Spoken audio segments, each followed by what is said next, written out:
goes left. Pulls up, looking for the lead, and he got it.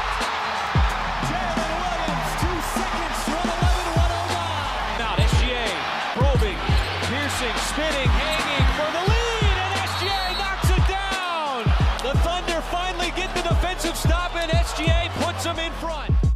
I'm Kenrich Williams. You're listening to Topic Thunder.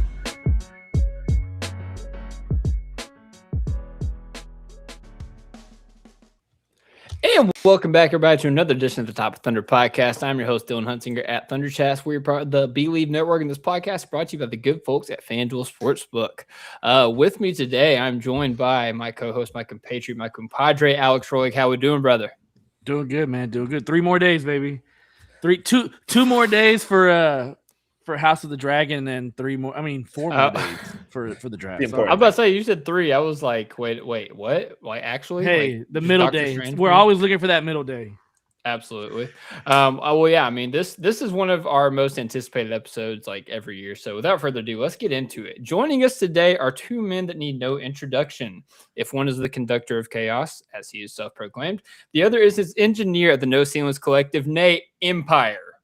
One is a fan of the Minnesota Timberwolves, waiting to see if his team trades for Josh Giddey, while the other is patiently waiting to see if his team trades for Giannis Antetokounmpo. You can find them on their Substack, YouTube, anywhere you listen to your podcast, Field of 68, Locked On Podcast Network, NBA TV, and In Your Hearts, just to name a few. They are some of the most fun, creative, informed, and skilled talent evaluators in the world. It's time to hit the music. Number one, the big boards. Number one in your heart. A Topic Thunder returning guests and staples of our draft coverage every year. Give it up for the Tylers, Rucker and Metcalf. Before you guys melt into a puddle of like, oh my gosh, he did that shit in 5 minutes. I know. Before we hopped on here, like, I'm not even lying to you. Like, he was just like, tell. Hey, I need to do something. Give me 5 minutes, and he did it on the spot. So, hey, when you see talent, recognize talent. I do. I'm gonna start just reaching out and being like, I need some intros. Like, come on, pay per intro. I need some feel good. He's never done one for me. I mean, he has in the past, but like back when he was running his own little podcast. Since then, he's never done one for me. So, like, I do feel some I'll sort of surprise you one day. I'll surprise you one day. There you go. I'll be honest. It doesn't. It's like a ritual now. I've got to hear it before I'm really ready for the draft. So it's great. I got to be on this show, and we got to do this. It's an annual tradition. So I'm pumped to be back, guys. It's an exciting time. Yeah, absolutely. And honestly, I'm just the most excited that Alex isn't like creepily sitting in his car in the dark, and we actually have him like set up at a computer, and like we can see his face. This is incredible. We're moving up, boys. We're moving on up. I said that, like, I have lights over here. I have like a shrimp tank over here. Yeah, it's like you got art, like, yeah, and then like over here, and like random cars driving past you. It's incredible. Dark side of the moon, yeah, all that. My favorite thing is when he used to have to open his door and then shut it just so the light would pop back on. So many things. Respect the grind, baby. Yeah, It's just for love of the game. Gotta love it. I mean, you guys are in well-lit areas as well, so like it's a great time. It's a great time to be talking NBA draft. Great time to be talking Thunder basketball with our guys here. So, I mean, guys, before we get into it, this is a question we've been asking everybody. I expect that I know your answer, but I want to hear it from you guys before we get started. Obviously, the Thunder was eliminated from Western Conference Finals to the San Antonio Spurs. A lot of conversation over the past couple of weeks have been about, what the Thunder need to do to get over the hump from there. Do you guys think we need to make any grand sweeping changes, or do you think, or what's your opinion on that? For me, no. Like, Chet needs to figure out whatever mental block he had in that series. Mm-hmm. But when 2 of your top 3 creators get hurt, it's kind of tough. So it sucks. I know the immediate instinct is, oh my God, the world is ending. Like, we didn't repeat. It's like, okay, well, in today's NBA, currently no one's repeating. So you have a young core. You're awesome. You're the best team in the league record-wise all year. Don't panic. And that's what this front office has always done. They always take the long view approach. They don't panic. They're not reactionary. So I get being frustrated with how the series went, but what are we doing? No, not at all. I think you need to get healthy, and I think this is the best possible thing for the Thunder long term. You're going to reignite the fire. They're going to be a little pissed off all off season, and this is what you need to. It's really hard to repeat. It's really, really hard. And especially it's hard when you're missing options and you're not healthy. So I think this is the best possible thing. I think Chet's going to have a big offseason. I think he's going to be not forgetting what everyone's been saying. And I think this whole team will get fired up. And I'm still a big Thomas Sorber guy. You're going to get some help. And I think everyone's going to be ready to roll next year. Yeah, and like you said, with how hard it is to like repeat in the NBA, I don't think you realize it until you are the champion trying to repeat.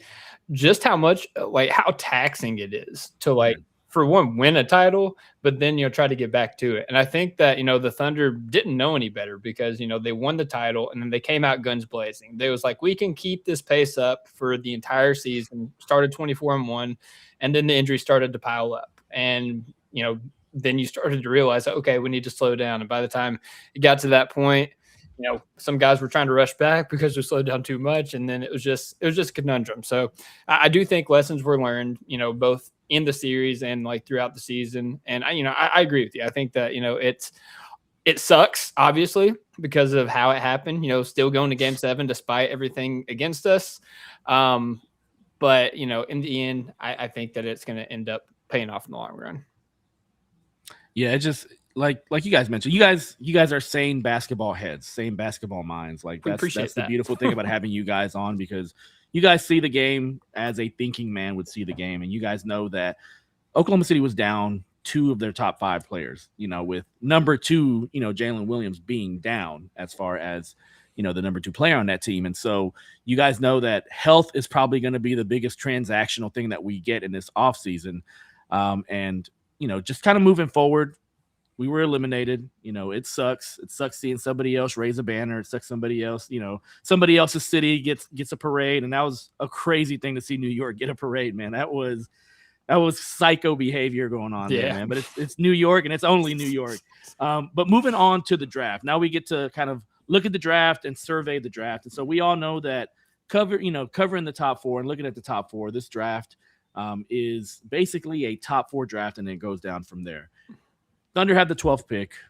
If there's anybody that could possibly move up, if there's anybody that has an asset chest to move up, it's probably the last opportunity for Oklahoma City and Sam Presti to do so. And so if they were to do so, based on what you know about Sam Presti, if he was to get up there, who would it be for? And what would a move like that possibly look like, if it's even possible? Metcalf, you want me go? Or Yeah. So yeah, I think this is the first question every Thunder fan reaches out right now. I feel like it's like, are we moving up? And I think I understand, because it's like, okay, if this is the year that Presti finally packages and moves up, it's like, okay, you got to do it. It makes sense looking from the outside in. It's like, okay, eventually he has to do it, which I'm like, does he? But I think, from the combine, the talking to scouts and everything, the buzz I got was, OKC's going to go up for Wagler. And I was like, interesting wrinkle. Now, let me preface this for every Thunder fan. You hear that stuff, and you usually kind of wait a little bit, like a couple weeks, and then you check in to see, is it still there? Is the smoke still there? Has anything built off of that? And then you have something. And I probably checked a week ago to kind of be like, what about Wagler? And someone's like, OKC. And I was like, that's still there. And he's like, oh, it's gotten louder. Now, the problem is you got to get someone up there to want to go back. You're probably going to have to get to 5. You're going to have to get to 5, I think.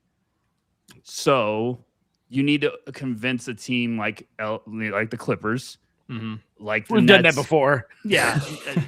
And you know what? They remember. They remember. Yeah. So you need to probably overpay to get up there, I think. And look, it's not just for Thunder fans, it's not just you trading your picks.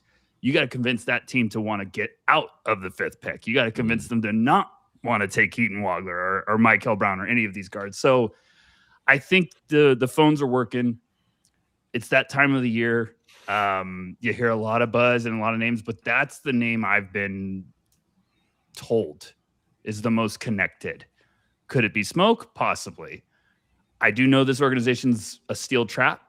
So I was a little shocked when I got it right. But I think it makes a lot of sense if you look at the player, the fit, the team, where they're going. That's all I got. Metcalf, you have anything? No, not intel wise, but Yeah. like if you're trying to get up to 5, you're probably. The A cuff Sacramento noise could not be louder. I think we just saw it flat out said today. I forget by who, but regardless, we've known that link going back to January. So if you want Wagler, you're probably going to have to get up to at least 6, maybe 5, and it's going to cost a lot. It's not good. Like 12 and 17 isn't going to be enough. It's going to be 12, 17, and then some combination of another future first or a really good young player. So if it's just a really good young player, who are you willing to part with? Is it AJ Mitchell? Is it Cason Wallace? I promise you it's not going to be Aaron Wiggins. That's not going to get it done. That might get you up to like this 8, 9, 10 range. But you're looking at one of these young guards that you'd probably also have to get off of. So are you willing to pay 140 cents on the dollar to make that type of move? And historically, the Thunder haven't been.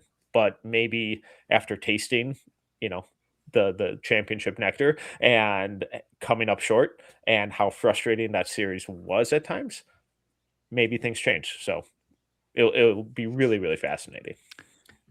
Do you think the Aspire thing has any, like, that whole thing not being resolved by now? Do you think that has anything that can cloud anything going into this draft, especially when it relates to the Clippers and any moves they want to make? I don't think it's nothing. I think you're asking a good question. But look, it's just I don't think you're getting pennies on the dollar with this one. And I know it's Sam. I know, but it's also like, this is a draft that's billed as an unbelievable draft. You're going to have to pay to play. And you're going to have to probably overpay because of the history. And I'm like with Metcalf. Like, a lot of Thunder fans be like, 12, 17 and Wiggins. It's like, that's what you want to give up. Yeah, now they want what roles. You don't want to give up. That? Yeah. Hey, that's what you offered in your pod. Yeah, I was like, I'm sprinting, bro.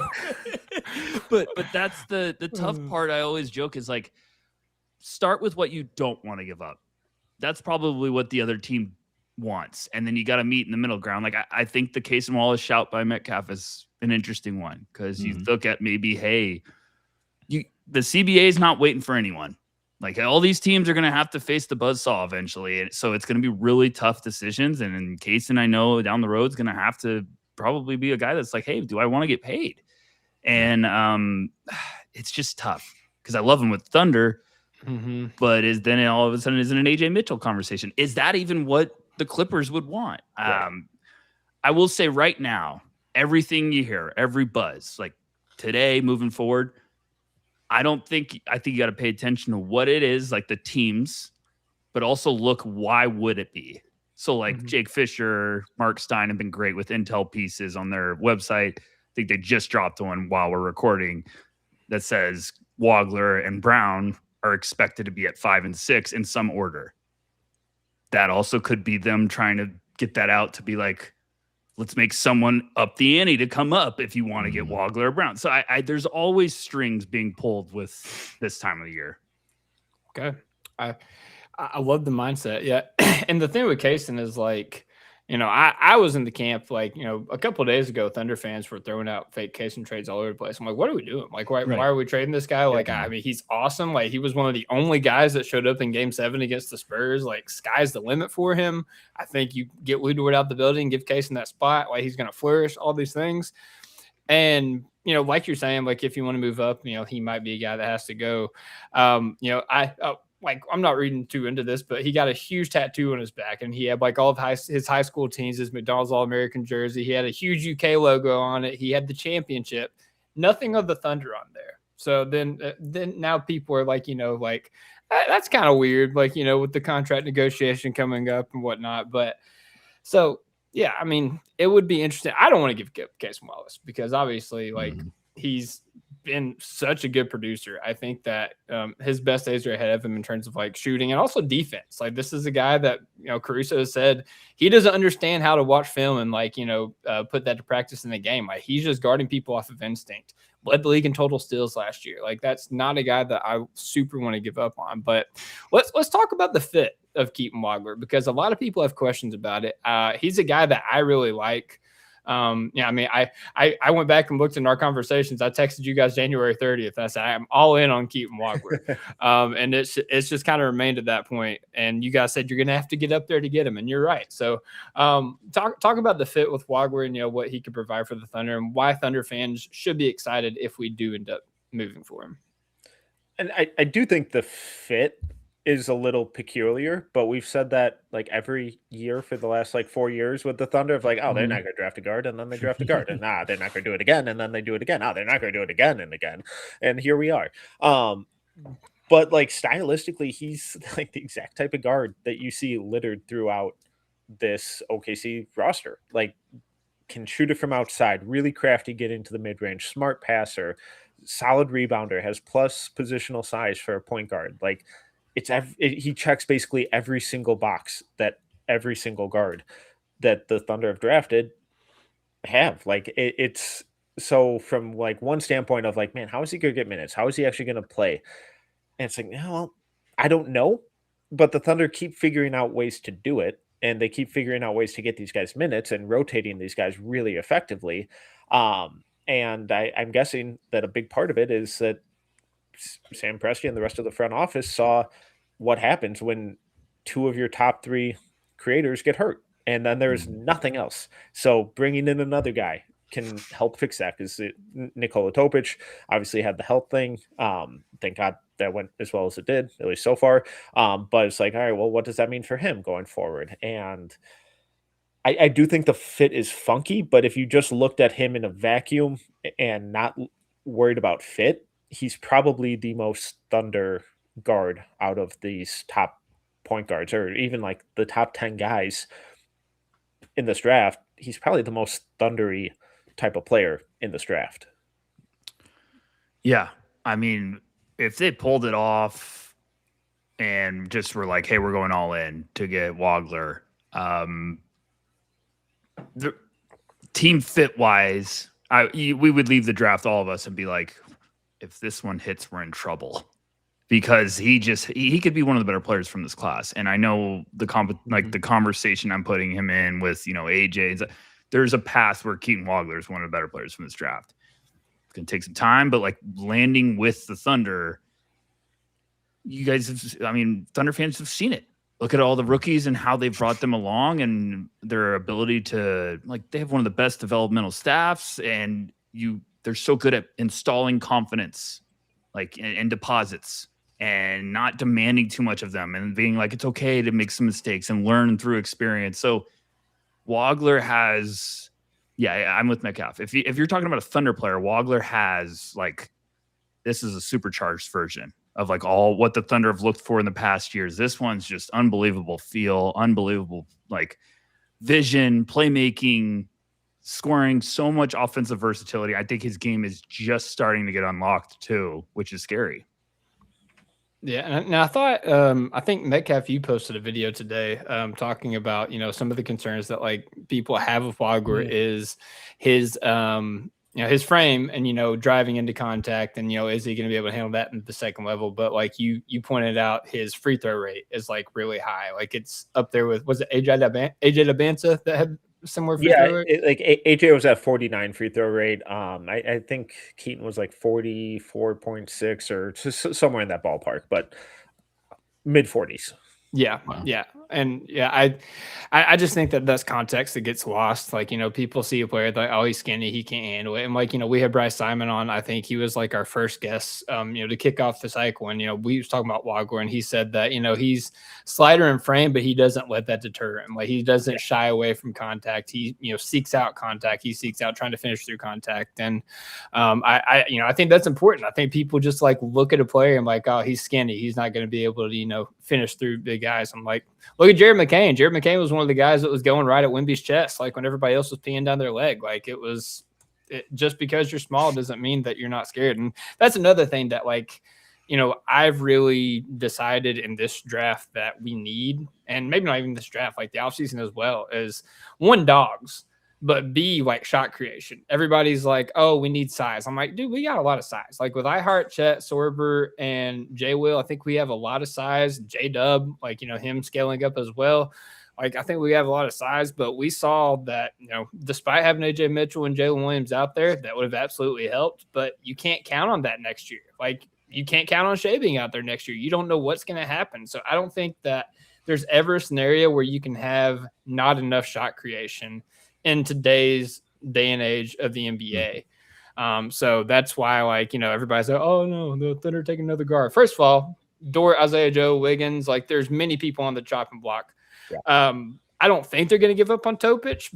I'm not saying they're going to give him up, but you know, we are at a different stage in our team than Topic's development. They might try to send him somewhere else to give him another shot. Like there's Topic is the guy that the Clippers want. Yeah, that's how we're getting to 5, baby.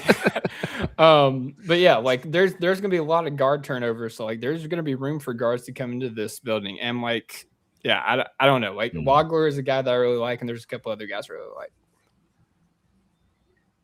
It's tough. Yeah. I was just that's where Thunder fans. I think you got to also think like this front office is looking ahead. So it's like whenever we were having those conversations where we're like, why are we taking another guard? It's like, because now you're at this crossroad where all of a sudden it's like, we got to make tough decisions. We might have to send someone out. And all of a sudden this roster might get a little gutted, but that's why you've been developing guys to slide in and replace and hopefully keep the, you know, the long path going and try to cheat the CBA in a weird way, like this contract stuff. Cause you're trying to develop and keep pushing and keeping that window open as long as you can. And I mean, Thunder fans, they need to realize that the Thunder are not immune to the second apron, you know, the salary cap constrictions. Like, we've done a great job of drafting the guys that we needed to get to put together a championship team. But with that comes the effect of, hey, Cason Wallace is so good that he's probably going to make almost a max deal in his next thing. Hey, this surprise second rounder, AJ Mitchell, that's making $2.8 million. Guess what? He's good enough to where like he could demand probably a 20 to 25. I've heard some people say even $30 million contract. And so with that, you know, you have to start, starting that time clock again when it comes to getting players in here that could possibly be as good as those players and could contribute to a championship squad. So that's why you have to do what you have to do to possibly move into 5, maybe give up AJ Mitchell, maybe give up Cason Wallace to get that player on a rookie scale deal, because those players that you have in there now are going to start being very expensive here coming up very soon. And so, you know, Thunder fans need to realize that, and need to realize that is just how the NBA is constructed now with the new CBA. And kind of staying with you know, I mean, you know, you mentioned Wagler and trading up for Wagler. I mentioned, you know, before the pod, like in our conversations about possibly doing like a smoke or fire segment. I mean, you opened the door with Wagler, so I'm just gonna go ahead and go with it. Like, I'm just gonna throw out a couple names that are out there that people have been asking about. We got, I don't know what his name is, but we have in the chat saying Burries. Braden Burries has been a guy that's been connected to the Thunder by a couple of different people. Is that smoke or is there some fire behind that? Metcalf? Long pause. I think a little more smoke. I think there are a couple other teams in like that top 9, 10 range where it's the fire's a little hotter. I think a little smoke. I think everyone likes Burries. I like him on the Thunder a lot. Yeah, I love him on the Thunder. I like him a lot on the Thunder. You know what it would be? It'd be a classic, oh, they want Wagler and they go up to get Burries. Like that would be like the kind of classic, like Thunder-ish, like, oh, they're trying to get up to 5 to Wagler, and actually no, well, they just want to go up to 8 to get Burries. Like he's the one guy up there. I'm like, I really like Burries though. Yeah. But the Thunder, that seemed like if you were like, hey, we're gonna have to get rid of Dort and we might have to get rid of Cason. You're like, well, what if we get a plus version combo of that, like a hybrid? Like that's where I would want Burries. But I think that one's smoke right now. Yeah, he's one of my favorite prospects in the class, man. Like he's, talk about, I said shot creation. One thing we need, dog. Like dog is like the one thing I want. Braden Burry's this dog personified, explosive athlete, like parking lot range, on off ball, and his defense is really like the selling point for me. Like a lot of people are just looking at him like, oh, he's 6'4", 6'5", like he's a small guard. I'm so sick of small guards. Like, bro, he plays like a power forward when he goes in the lane. That dude is strong. He's heavier than Nate Ament, and he plays like it too. Like he moves dudes on like both ends of the floor. Like moving guys on drives and stuff is one thing. We see a lot of guys do that, but he moves guys on defense where like they drive into him and he defends with his chest and they bounce off of him. And this, even though he's backpedaling, that dude is strong. And I do not care. I do not care that he is a 20-year-old rookie. I just could not care less. I'm the same. I've watched him more than anyone. That's one of my guys this year. He plays like a run stuffing NFL safety. Like he is just like, oh, you want to try to get physical with me? This is where, like, welcome to my wheelhouse. This is exactly what I want to do. He's not afraid to throw his body around. I joked with Metcalf. I saw him in person to start the season, and if you don't know who Toby Awaka is, for all Thunder fans, he is a very strong human being. He's a power forward for Arizona, but he's probably going to be like a two-way guy. But I was like, Burries looks like he could give Toby a run on the bench press, like a serious run, because he is just that like built, strong, stocky, and dude can play. I mean, he had bronchitis and dropped 24 on the road against Baylor. He is a dog. You need a bully of the dogs too, and that's what Braden Burries can do. Yeah, no, I love that shot. I think I saw a mock. Who was it? I think it was Siegel. He had him falling to 11. Was it Siegel? I think it was Siegel. Yeah, I was about to ask. So is that smoke? Yeah, I think if he was on the board past 9, I would be thinking Sam is calling, and that's just because I think everyone would be calling, and I think Golden State would probably be freaking out if he was on the board still. I know he's worked out there. I think they were very, very high on him, but even talking with other teams, they're like, he's not making it out of the top 10. Everyone's like, I'm dreaming of Burries, but I don't think it's going to happen. I was like, okay, everyone feels the same. This usually means you're a popular name. Yeah, it's heartbreaking. Okay. I know, guys. I know Thunder fans want the third best prospect to fall to 12, and you don't have to do anything. I know it. I get it. Okay, smoke or fire? This Nate Ament keeps on popping up the Twitter radar when it comes to the Thunder. Is that smoke or is that fire? Metcalf, go first. If I speak in big trouble, like if they don't trade at all and he's there at 17 and they take him, perfect. Like that's about it for me. Yeah, I think it's mainly smoke. Okay. From a men's camp. Yeah. Thank you, Alex. I'm not going to say it, so you said it for me. I think there's some strings being pulled. I do think there's one team ahead of the Thunder that really, really like him. Milwaukee. But also, I think there's just a lot of smoke everywhere. Like there was a day where he was connected to 8 teams, and I was like, "Hold the phone a second. Like, no, he's not. Hold on, no, he's not." So there's some strings getting pulled, but I do know there's one team out of the Thunder that really, really like him. Okay. I mean, this is the name everybody's talking about. This is like if you say you don't like this guy, there's some Thunder fans ready to fight you. I just gotta say, Amara. I thought we were talking about a mint. Sorry, Amara, Metcalf, go. Yeah, that's your guy. I wouldn't quite say fire, but a little more than smoke. I agree. Kindling, cracking. Yeah, good crackling. Good word. Can we make a new stage? Crackling. I like that. Stage. I guess we can. Yeah. He makes sense there. He's huge, awesome passer, really good rebounder.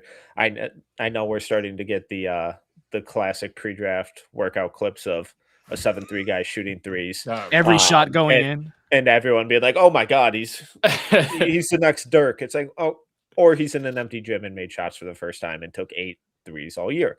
So I don't really buy the shot with him, mainly because I don't think he's ever finished a season over 60% from the line. It's kind of tough. But like he's got awesome scoring touch around the rim with either hand. I think that's enough. I don't think he has to shoot it, so I don't really care about any of that. But also, if you're like, oh, we have to get a Wemby stopper, it's like I don't think that's the way you stop Wemby. Is getting a inconsistently heavy-footed, massive dude. Because like if you're dragging a Daimara out to the perimeter every single possession on defense, then you're eliminating what his superpower is on defense. Like he moved his feet so much better than people want to give him credit for this year in space, especially when he can keep it to one side of the floor and doesn't have to flip his hips, because when you're that big, I don't care who you are, it's really tough to flip your hips. But when he's around the rim, like he's just a monster of a shot blocker, and he improved so much on both ends of the floor this year that I like his fit in OKC. I wouldn't trade up for him though. Like if he's there at 12, I would strongly consider him. I wouldn't be going up for him though. Yeah, I think that's a little we're beyond smoke, but I will say this: like a week ago, if you asked me about Mara, I'd be like, oh, he's not going to be there. Right now, after I think there's a shot he's there, so I'll just leave it at that. And I also do think like if he's there, that's a heck of a swing. And if that one fits, that's a really nice, like that, like when we talk about Wagner, like, hey, it could take the offense to another level. Like Morrow's playmaking is that special. I don't know if he's going to be a guy that plays major minutes. Yeah. So it might be more of a different look that you're grooming. That's like, hey, in a playoff series, now we can play Morrow a little bit more and lean on it. So that's where I think it's a little bit of a pause. I think teams feel that way too, where it's like, is he a franchise center or is this a guy that you probably are, and I think had similar questions, but he's figured it out and played better and it's been great.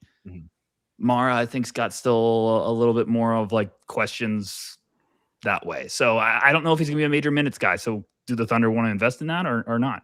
And is that concern based solely off of the fact that he just never has been? Yeah. Okay.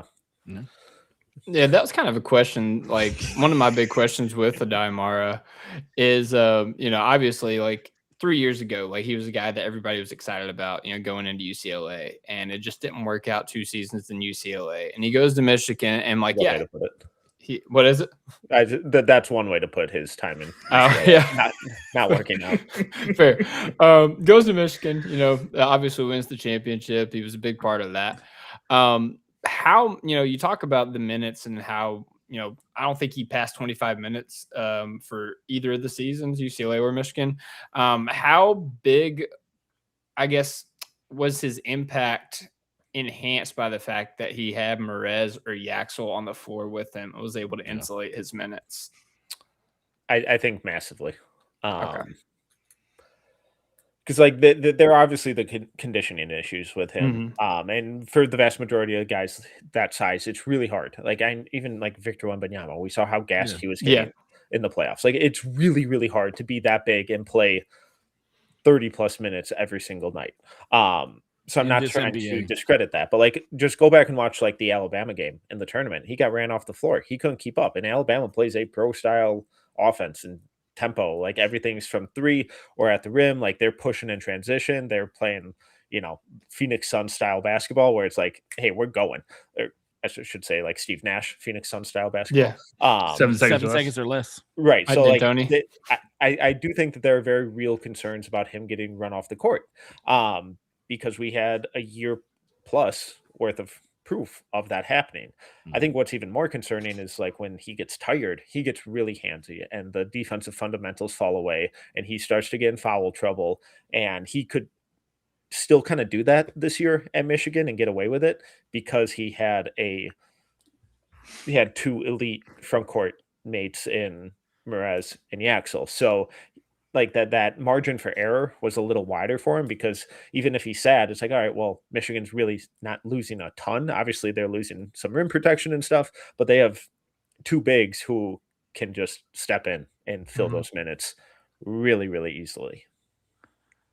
I have a feeling we're going to talk a lot about Michigan tonight, so I'll just cop out of that. But what Metcalf said. Should I go change and put my Michigan gear on? I was going to say you probably should have just showed up and been like, Thunder fans, go blue.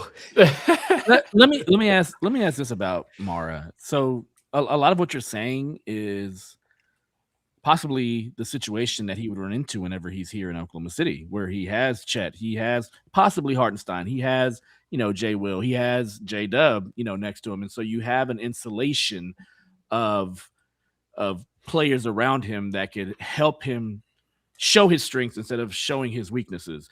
And so when you look at it from that perspective, do you think Mara would be a good selection for the Thunder, whether they stay at 12 or maybe even if they move up to like 10 or 8 at the highest, I would think for Mara?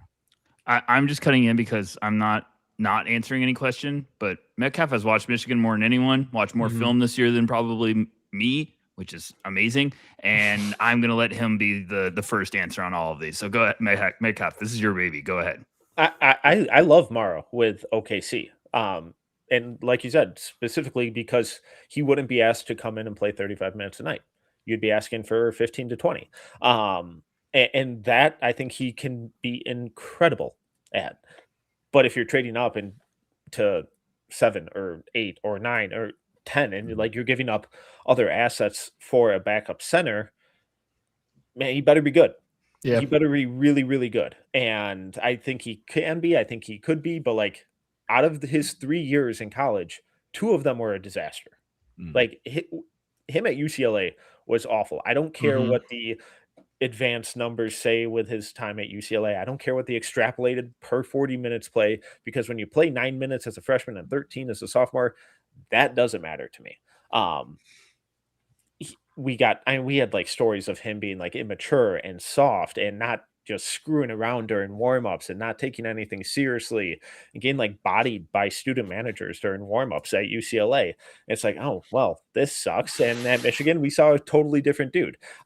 He really committed to the body transformation, the conditioning transformation. It took a major leap. So I'm really optimistic and hopeful that he's on a very important step in the right direction. But there's still work to be done, and I think there's still a very realistic chance that he regresses back to that guy who was at UCLA, where once he had that hype around him coming over from Spain, people were like, oh, this is going to be the number 1 pick. And he just kind of didn't do anything about it, and he was awful. So again, I do not care what his per 40 numbers at UCLA meant, because he barely played. So that stuff means nothing to me. Alex, to go off what you said, sorry, you good? What you were saying, with the Thunder, this is probably one of the better places that he would land for him, for both sides. And that's where I think even NBA people, even people that are doing draft content right now, I think you kind of connect the dots and you're like, well, if the Thunder wanted to go up, why wouldn't it be for Mara? That fits perfect. I'm a little lower on him. I have him right outside of my lottery on my big board.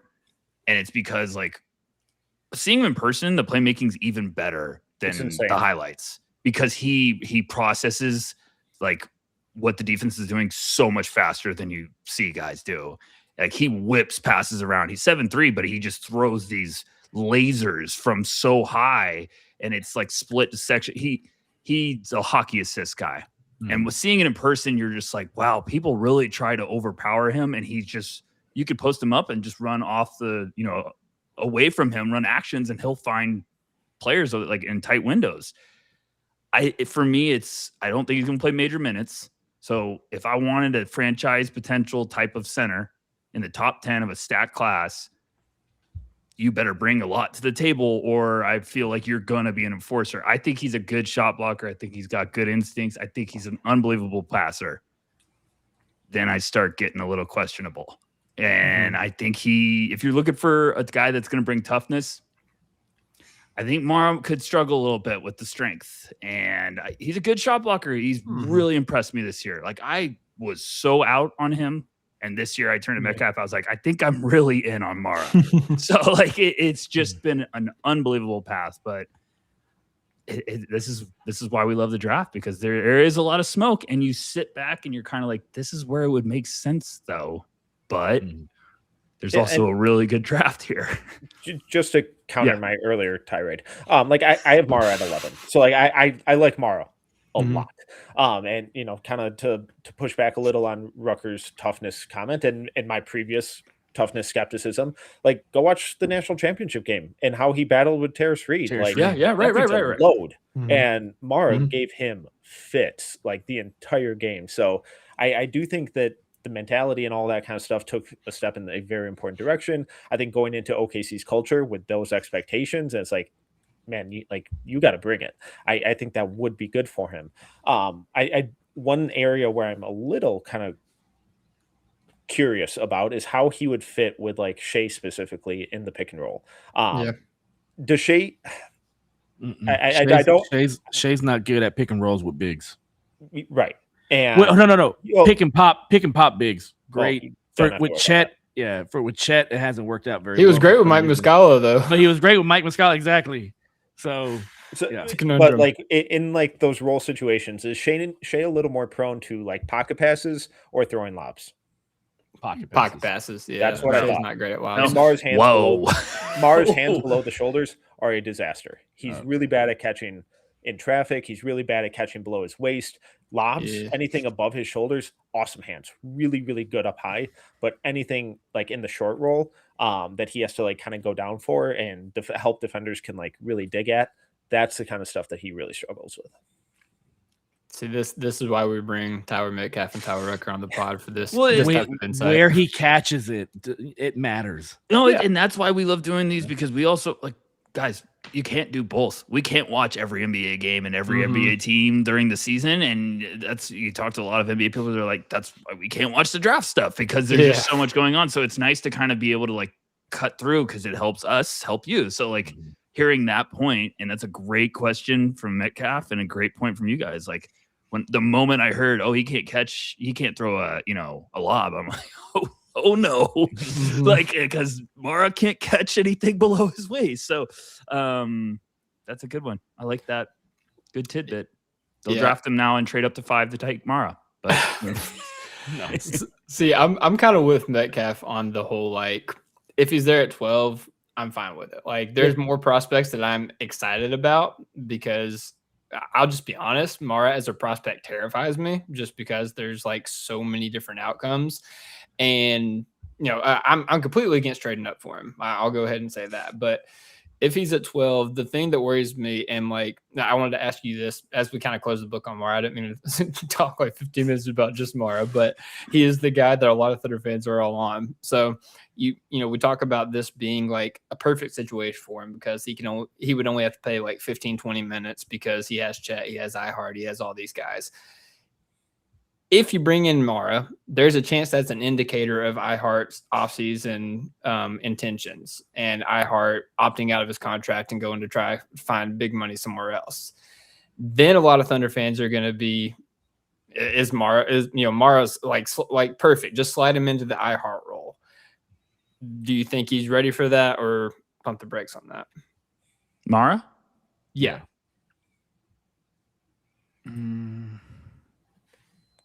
I would pump the brakes. Yeah.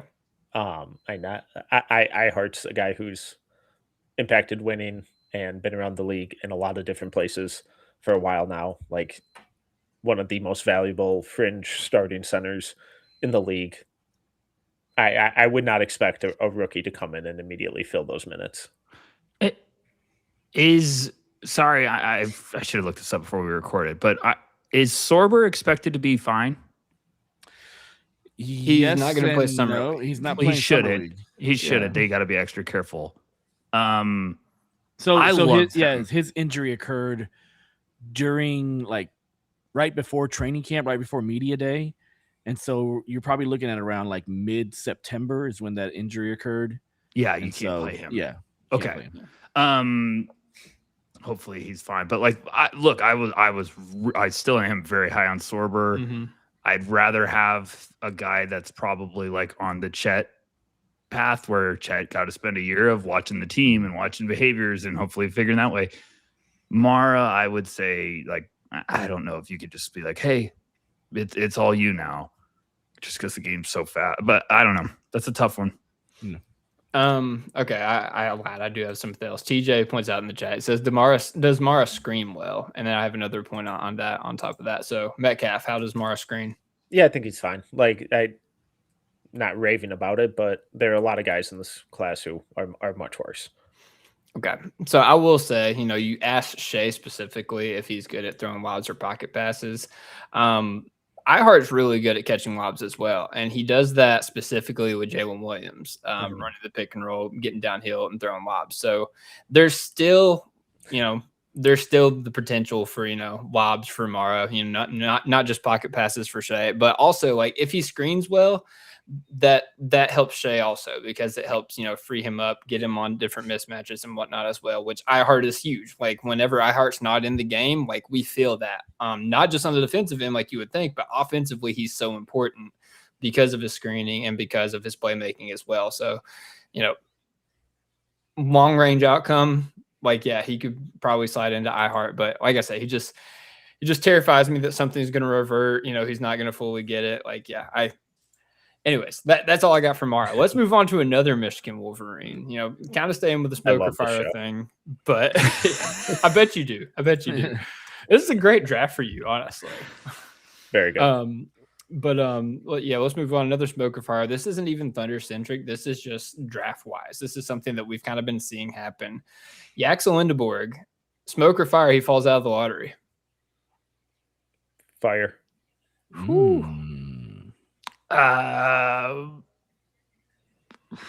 I could see fire. Porque? Why?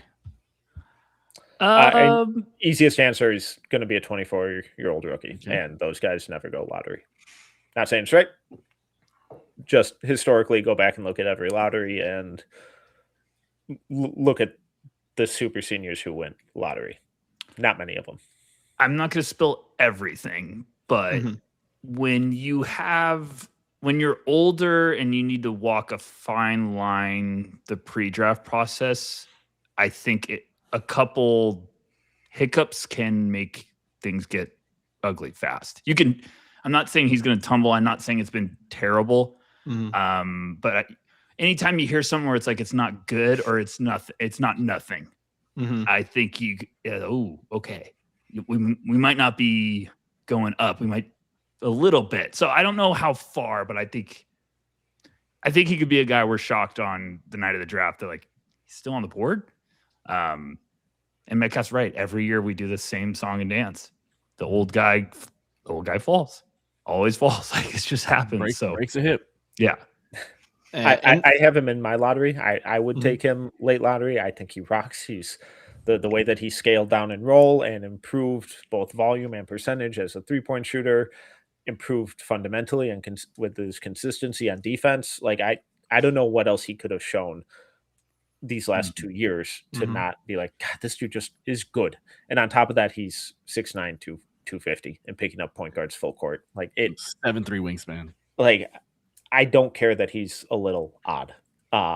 Like that's been one of the big, things that's been out there for a while now is like, some teams have questions about the maturity stuff. I've never heard anything like actually negative or concerning or red flag stuff. He's just kind of an odd dude. Yeah. I keep hearing that. It's the maturity. I think it's some interview stuff. It's also just like, but here's the counter to it all. Like you talk to scouts at the combine and they're like, we're expecting that. And it's just Yax is like how I always say it is like, he's not everyone's cup of tea. Yeah. But I also go, I want that mentality. I want that little like cuckoo, whatever you want to put it, for an enforcer for what Yax is on the basketball court. You don't want those guys to be nice guys. You want them to be like tone setters, a bully, like you guys are saying, like a dog. So I'm always like, okay, I'm fine with that. Like, I don't, I'm not saying he's Dennis Rodman, but I'm just saying like, it's just one of those guys, like you want someone that's a little like, all right, I'm ready to go to battle and defend my guys and let's go. And I just personally, I don't think he should even be like an option for the Thunder. I think the Warriors should take him. Yeah. That's all. And that's what I mean. Like, I think people just take him. He's good. He's a good player. So, I mean, in that same vein, you said he could fall out of the lottery. It is a 2-part question. Could he be there at 17? And if he is, would the Thunder take him? I think he could be. I won't say it's likely necessarily, but I think there's a non-zero chance of it. Man, Alex, you're gonna love this episode. I'm telling you, there's smoke everywhere. Go ahead, Metcalf. Would they take him? I honestly, I don't know. I would if he's there at 17 and they didn't. I'd be like, what are you doing? Like he's the two-way versatility, the size, the physicality at the forward spot is something you guys just don't really have. Yeah. And it would fill a huge hole, and he can play whatever role you need him to. So I think he would fit in incredibly well. I think he would be awesome there. But I would lose a lot of money if I bet on trying to predict what the Thunder are going to do in the draft. Yeah. Well, I mean, he may be there at 17, and we may not take him because at 12, smoke or fire, crackling, the other Michigan forward, the other Michigan forward, Marez Johnson. Who was it that said that at the combine? Somebody at ESPN. Sean Farham. Somebody said, Presti's eyes were locked in on Marez Johnson. So smoke or fire. Words. Yeah, smoke or fire. Marez Johnson to the Thunder at 12. I think that's Presti was locked in on Marez is smoke because Metcalf was locked in on Presti because he just couldn't stop talking to me about like, look at the Thunder group. I was like, man, you're really like kind of having a moment, watching Presti over there. So no one saw better than Metcalf. Sorry to air Sam's business out like this, but day one, I spot Presti over there, and he's talking to the guy who's sitting in the row behind him, and Presti has his foot up on the backrest of the seat, and he's doing like the lunge kind of like split leg lunge thing, like while he's talking to this dude, just like that's a power stance, but it's a choice. That's awesome. So I got nothing on this one. Yeah, I just had to do that tidbit. Let me put this. I wanted to say this about Yaks, and then I'll go to the Marez. If he gets past, if he got past the Thunder first pick, if he gets past Golden State, the Thunder's first pick in Miami, I would be like, oh, I think he's going to be there again for OKC. Obviously, Memphis could take him, but I don't know if they want to go down that route. I think Charlotte would take him at 4. I think Charlotte would be the one that it's like if the Thunder wanted to get him with that second one, you might have to be like, okay, we got to get back up. But Charlotte might just have 14 be like, oh yeah, we're gonna take this. Fire with Marez. Woo. That was a loud fire. That was billowing. That was a billowing fire. I think he's really, really effing good, guys. I can't remember if I can swear on here. You can. Go ahead. Cussing like a goddamn pirate. Guys, he's really, really fucking good. He's what the Thunder need. I mean that, and it's not, you hear reports and like I think Sam Vecini and when KOC did the Ryan Russillo pod, and they were like talking to Michigan players and the staff, and they were like, they felt like anytime they, if the team was a little low on energy, anytime they're like, well, we got Marez Johnson and they don't, the other team.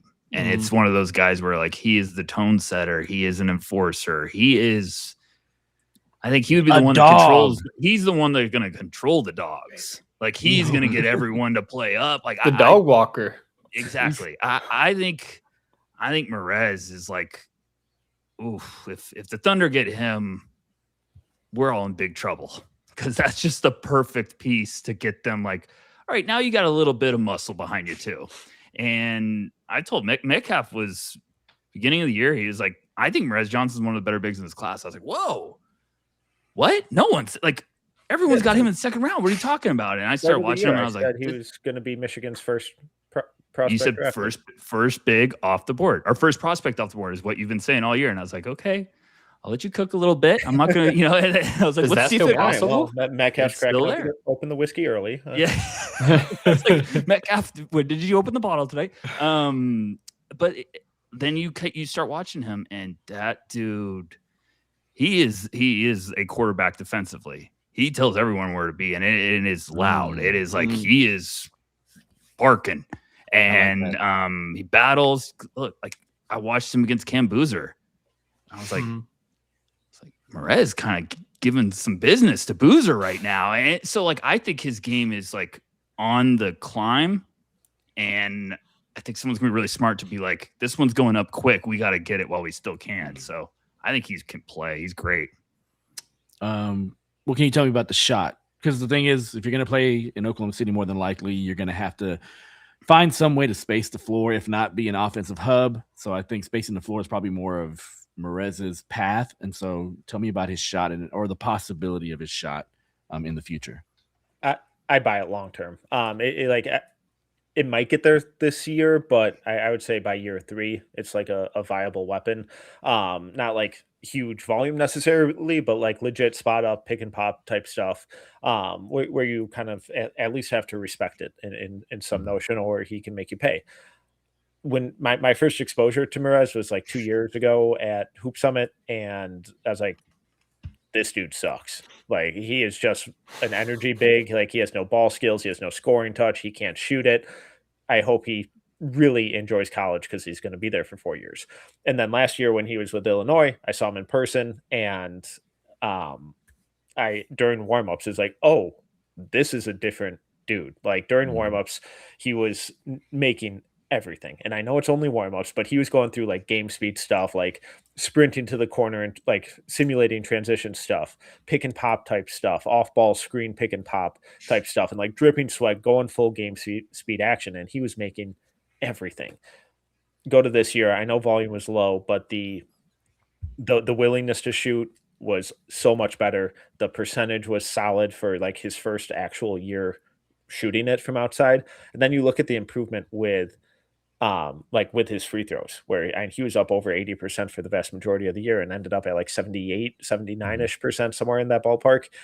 So like that alone too is like, okay, like there are a lot of really, really encouraging indicators here that not only is it a potential like viable skill, but it's really clearly something that he's working on and just barely scratching the surface of, because he's come so far in just like 2 years. Yeah. I think he's going to be able to shoot it for sure. Seeing it in Chicago, I think he's got good mechanics. I think it's trending in the right direction. You could tell he's put in work. You can also tell he's still like in that path where he's kind of in his head, because me and Metcalf were right in front of him when he was shooting, and he did a couple drills, and I was like, he's thinking too much. And then when he got out of his head and was moving around, it was beautiful. So I think it's trending in the right direction right away. He's listed at 250, and he is incredible shape. He looks like he's 225. So like it's all because it's cut up. He's really impressive. And I thought he measured way bigger than I thought he was going to be, like height wise. Yeah. I think me and Metcalf in Chicago kind of hit each other, and we're like, that's a big win right there. Mm-hmm. Like he can be a 5. And I think now he can play both. So I love him. I really do. And I usually don't like to agree with Metcalf. So anyone that's listening is like, you guys just like him because you do. No, like he was cooking, Metcalf was early, and I kind of watched and I was like, oh, I'm all in with you. I see it. I'm right there. Yeah, and I see. So I got the draft guide open on my other screen here. By the way, like phenomenal job on the draft guide, Rucker, and the time lapse of you creating the draft guide was nuts. I wish that was the only time lapse. There was a couple more days of that. I didn't want people to see the real ugliness. So, but thank you guys.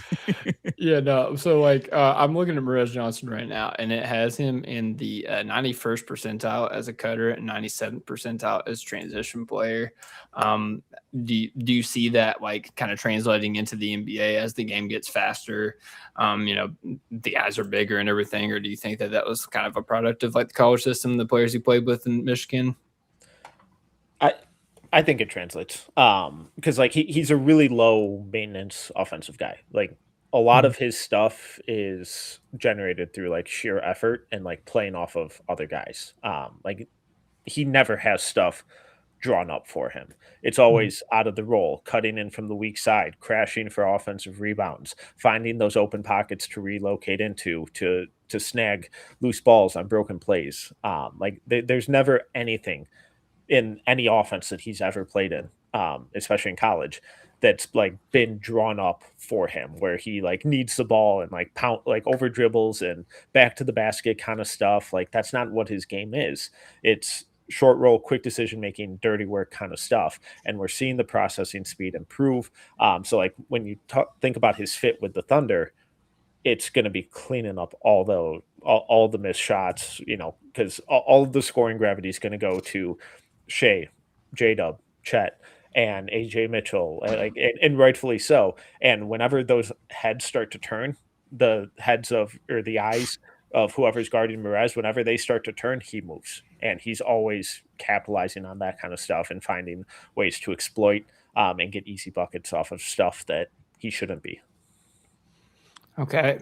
Other thing I wanted to point out, I actually one of our followers, he posted about it. He's been on Merez for like, you know, like a month and a half as like the guy, like, you know, of all the Michigan guys, he wants this guy. But he pointed out that he does a really good job of punishing mismatches whenever somebody tries to throw a smaller guy on him. And that was something that, you know, Chet really struggled to do against the Spurs. So like that's just another plus, you know, another way that, you know, he can kind of get it going offensively for the Thunder if guys want to, you know, try to go small against us. And, you know, based on what you're saying, based on what I've seen, like the thought of him and Chet out there defensively is just insane.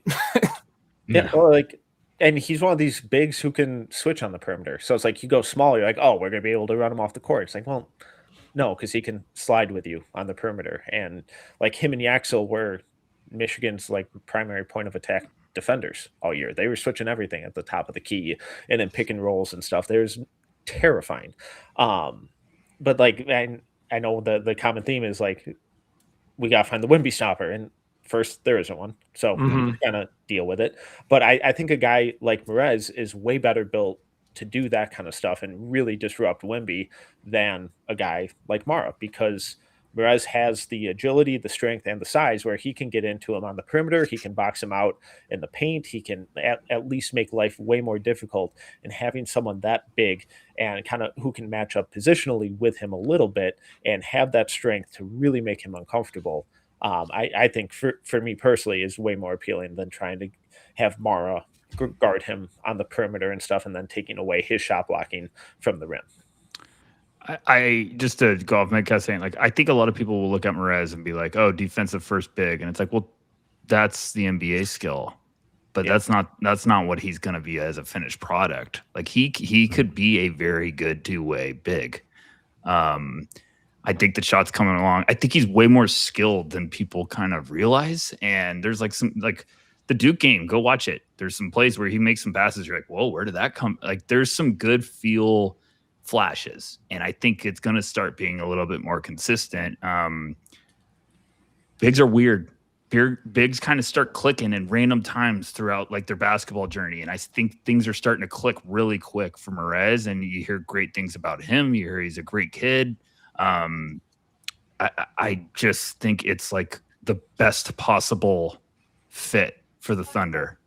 Like I for a while I've been like, what if Merez went there? The Merez with the Thunder is exactly what they need. And then the playoffs happened, and I was like, Merez with the Thunder is exactly what they need. So like, it's just such a good piece.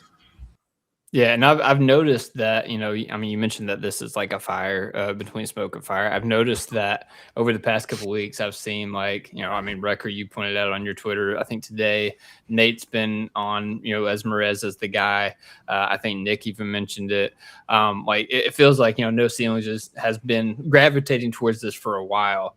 And I mean, hey, I mean, if we got your stamp of approval, then I feel pretty good about it. But yeah, Merez is kind of a guy that I've been, you know, slowly rising up on. Obviously, he's a guy that I'd be really excited for if we got to 12. But is there a chance he gets drafted before 12? I think so. I think there's a really good chance. For what I have him at 7. I think he's the best big in this class. So okay. I will tell you guys a fun story that might not be too fun for Thunder fans here. So early in the year, I was talking to a scout, and I think he like mentioned that he saw Metcalf like Merez, and he's like, he's solid, he's all right. And I was like, I love him. I know Metcalf really loves him. And then that scout talked to me like 2 months later, and he was like, "Tell Metcalf he was right. I think he might be the best big in the class." And is it a scout for a team above us? I just put no. Okay, good. But they might trade up. But let me put this way: his batting average is pretty dang good. Ian Cooper's down, so this is a heavy hitter. And after the lottery, that same scout texted me and said, "Why wouldn't he go 9th?" And I just kind of got, "Oh, okay." And he's like, why can't I get that wild card out of my head? And I said, I can't argue against it. Now we'll see. And Cooper. Yeah, well, it's you know what it is? It's just the upside, everything Metcalf's talking about, the tools, like the intangibles. You guys talk about draft. The Thunder always draft like people. Merez is that guy. Yeah. But every team knows it. So it's just kind of tough right now because every team's like this.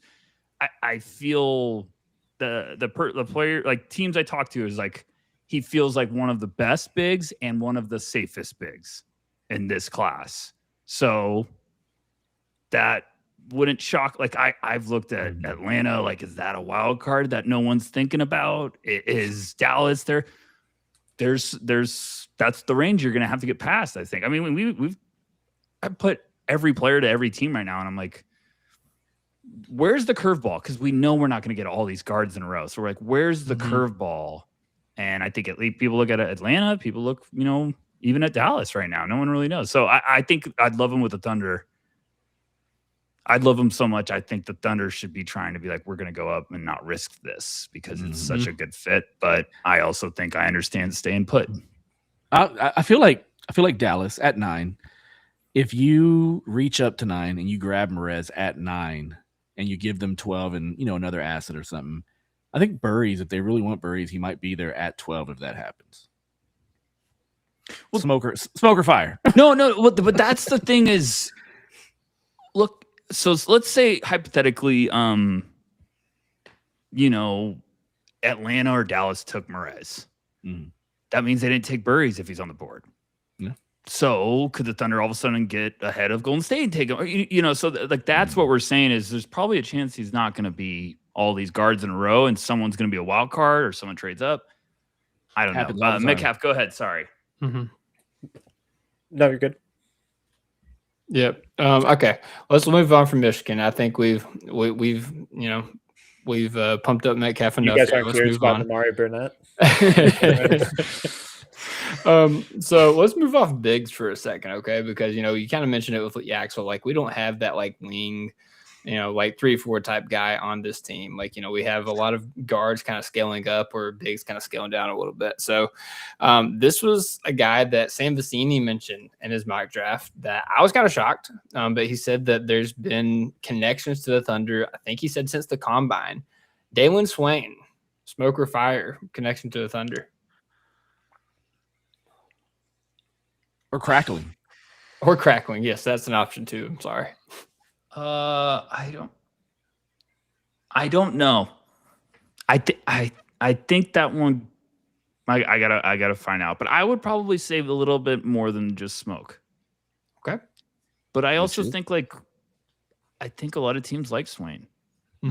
So is that just the Thunder or is it just kind of like, well, here's a safe one? Like I think everyone likes Swain, so let me just put it. Is it more fire at 17 than it is smoke at 12? That would be my assumption. Yes. That's a good question, Alex. That was a very good question. I think it's 17. I've gotten a lot more hesitation on Swain from teams for what it's worth. Metcalf plays it always close to the chest. I love it. Because I've gotten a lot of pushback of like he's not going to be able to do what he did at Texas in the NBA. Like at Texas, he ran the show. Yeah. He ran the offense. Like he was their primary creator. That's not going to be his role in the league, at least early. And if the shot isn't real, like if he's a low volume kind of mediocre 3-point shooter, it's like, all right, well then what are you on offense? And it gets kind of hairy pretty quickly. Hopefully that would mean that the defense goes back to what we saw at Xavier. Yes. Not that he's an insane defender with really fun passing and slashing chops on the offensive end. But there is a lot of that skepticism around the league about what is his offensive role actually going to be, and how feasible is what he did at Texas? How realistic is it that that carries over to the league? Now, like specifically fitting on the Thunder, I like that fit a lot if you can grab him at 17, because he's a good ball handler, smart passer, can get downhill, tough player. I'm not sure he necessarily has that toughness, because like it's just one scrimmage, and we don't let one combine scrimmage overweight an entire season or multiple years. But like there were multiple times he was playing during that game, and I forgot he was out there, which was frustrating. But he had an awesome season at Texas. I think with OKC, he could be a Dort replacement if he bought into being the Xavier version, which I think NBA teams are more excited about the Xavier version of Dalen Swain than Texas. Like you'll watch him at Texas and everyone will be like, look at this. This is his on-ball stuff. And I'm like, I don't even think NBA teams want him to be that. I think more they want the guy plus type guy. Yeah, well, he was kind of a pit bull at Xavier. He was like a defensive playmaker, and I was like, oh my gosh, this guy could be really fun defensively, and he doesn't need to do too much offensively. Like I didn't even think like the shot had to come around like this drastic. I was like, I think he could be a really nice piece without. Can he just look at the rim? Yeah, that'd be a good start. Just notice it exists, from outside. Like okay, but at 17, I'd be like, yeah, I like that. I think that's a fun one because look, like it's what we talked about earlier. You're going to have to find ways to get the new wave of guys in to replace. And Dort seems like it's closing time. And it's like, okay, you're going to have to get a cheap version of that to groom. And I think I'm with Metcalf. At the combine, I was like kind of disappointed because I loved him a couple of years ago. And I thought he was lighter than he, looked. I was like, man, he measured. But then you kind of heard some buzz like he might have been dealing with an illness before that, and that's why. I think fire at 17. I like how Alex put that. Okay, I like it. One more smoker fire. I know. Seems like you're starting to get nervous with some of these questions. So I don't want to get you in trouble, but no, I'm fine. At this point, okay, let's just roll. All right. In that case, I'm just kidding. Hannes Steinbach, he's been a guy that's kind of been connected to the Thunder. Smoker fire on that. It's not worried about getting in trouble. I'm trying to give you guys I'm trying to run through like all the talks I've had and not kind of get people. There's a lot going on in the head, I'm sure.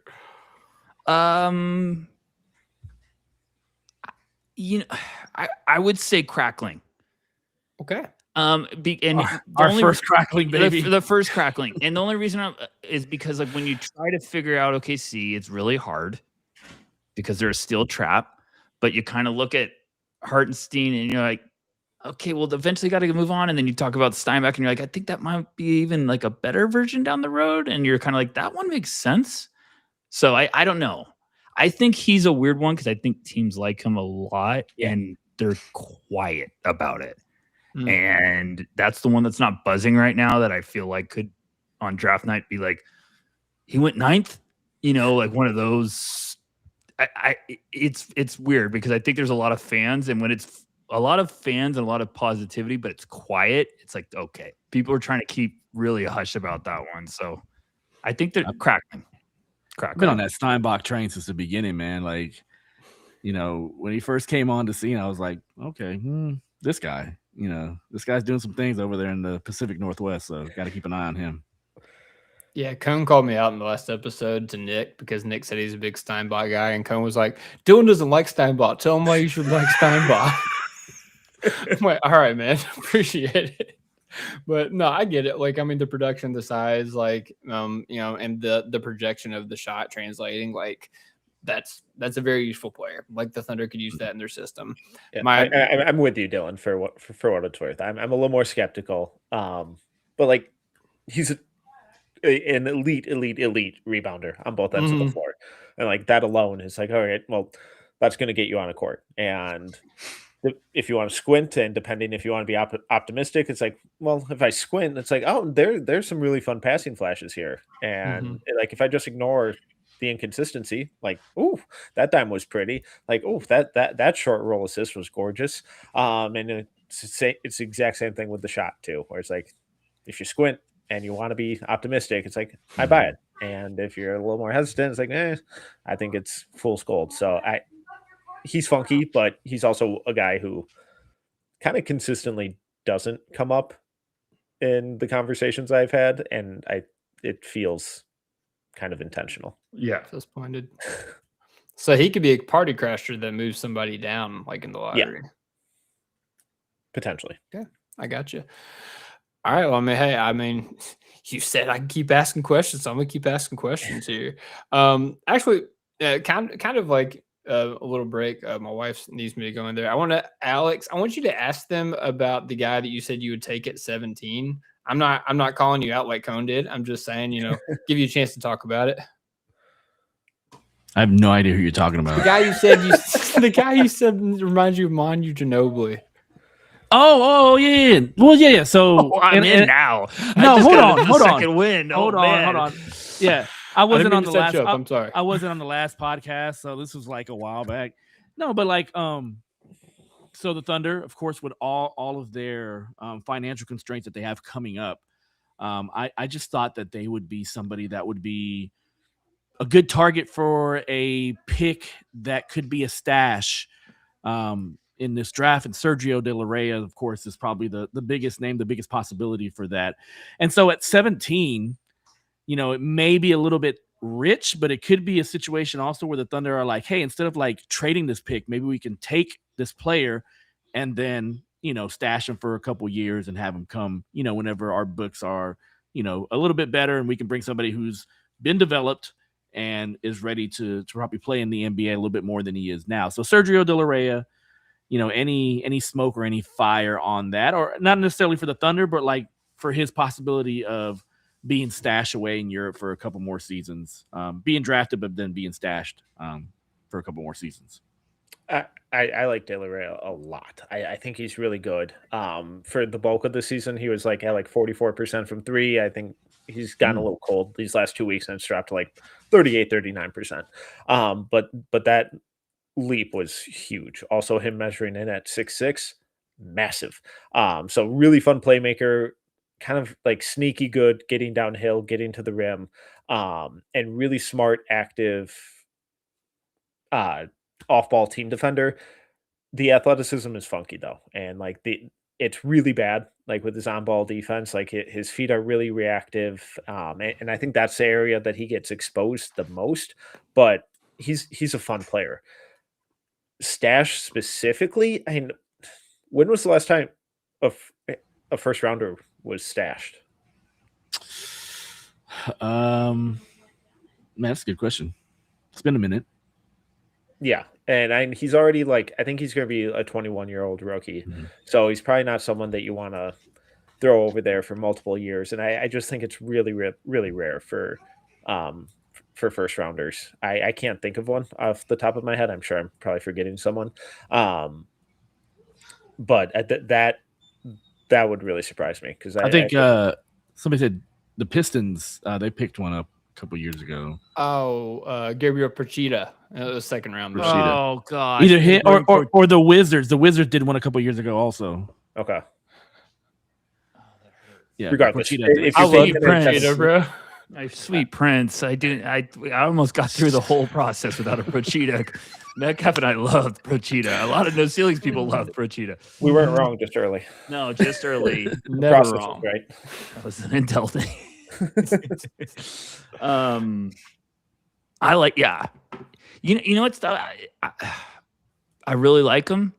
I think the NIL stuff has like kind of stripped the stash early guys now. Mm-hmm. Yeah, we saw that with Sergio. Yeah. Oh, with Luigi. Luigi. So like, I would say Sergio though wouldn't shock me if he's the wild card, like curveball, like on draft night, that at 17 he might just be there and the Thunder just take him. And because I always kind of keep note of like when teams just really light up about a guy, and when multiple teams light up about a guy, even when it's like a year before, I'm like, that's something. And that's what I got with Sergio. And then he had a better year. So I'm like, who lit up? I'm not telling you which teams lit up. Come on, man. Like, come on. I'd probably send a hitman for me. Just a couple scouts from different teams were like, oh man, Sergio's my guy. So I don't think he's like a second round or a late first round guy. I wouldn't be shocked if he just comes off the board a little earlier than that. Okay. All right. Kind of getting back, like, this isn't like, I don't think this guy's been linked to the Thunder. Thunder fans wish he was. Like, this is one of like Thunder fans' favorite prospects. Somebody in the chat was even asking about him. Let me see. Okay, yeah, here it was. Cowboys fan. What about Cameron Carr? Go ahead, Metcalf. I have no intel, but yeah, he rocks. He probably had the best combine out of anyone. Very Jalen Williams reminiscent. Yeah, and he's a nasty shooter. And the problem is that he's super skinny, like always has been, probably always will be. But scary, like legit vertical pop, incredible length, really active, disruptive defender, and just parking lot range and not afraid to put guys on posters. So he's a really, really fun player. And when you're looking at 3-and-D archetypes in this class, I think he's by far the best one. And he's is the frame a concern? Yeah. And he's gotten a lot stronger since high school, but like he's always been rail thin and like really skinny. And he plays tougher. Like he plays tougher than he weighs, if that makes sense. Like he's not soft by any means. He's just really skinny, and there are just some natural limitations that will present. But the dude's tough. Yeah, I've seen him in person. I've seen a lot of these guys we're talking about. Like I got to see him in person, and Cam's like got the weirdest body ever, where it's like I joked with like the No Ceilings guys when we were at the combine. We're like, Cam only weighed 184, and I was like, I'm shocked he weighed 184. Like I was like, and it's more of because you don't see this archetype like ever. He's 6'5" with pterodactyl wings for arms. Like he's so lengthy, but you just don't see these plus crazy wingspan guys that are bucket getters, that are just like sharpshooters. So it's kind of like a rare thing that doesn't come around all the time. I know, like, I think he's got a lot of upside still. He's got a long way to go to get there. I know there's a lot of Trey Murphy comps. I sort of see it, but Murphy's defense out of college was so much better. But Cam's like, I think you could get a little drunk with the idea of like, well, this one really could turn nice in a couple of years. So like, like when the draft was this whole process, I was like, I really like him at the Thunder. Like that's what I've been waiting for the Thunder to get, is like the sharpshooter with upside, the 3-and-D guy plus. But things change, and I think the enforcer is just as important. But I think he's gonna be a guy in that range, like 10, 11, 12, 13, 14, that's really heating up. But I also think like he could shock and still be on the board, maybe around like 17. If he was at the board 17, I'd sprint to the podium. Like if the Thunder could add that with the second first, oh my gosh, I'd be like, fantastic haul.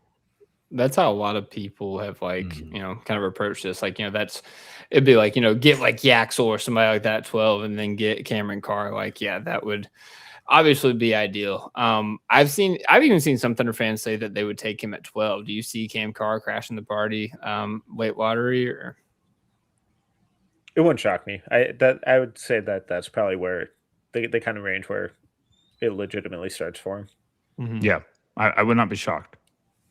TJ wants to know about how he compares to Devin Vassell in terms of like a player comp. That one's not bad. He's a little more explosive than Vassell. I don't think his handle or like self-creation is quite as good. I'd probably say Vassell's a little more consistent as a defender, like doing the little things. But I think Vassell was better, maybe probably in the mid-range, and Cam's more of like the get him open and let him be a catch and shoot weapon, like run him off screens, just get him open and he can make things really scary for defense. It's seeing him in person, it is effortless. his shot and just how quickly he just like it is beautiful, but it's just amazing how skinny he is. And like Metcalf said, he plays so much bigger than his weight. My only doubt or concern with Cam would be, can he be as effective as he was at Baylor not being the guy? And which is always a tough one. And because you got to learn how to, almost like make the most of your reps. So I think that's going to be the question too for any team going to the Thunder. Like, can you buy into not being the guy for a while? And we'll see. Yep, for sure. What about smoke or fire? Seeing that we needed more ball handlers in that Spurs series, regardless of injury, you still probably always still need more ball handlers. Smoke or fire when it comes to Bennett Sturtz at 17 for the Thunder?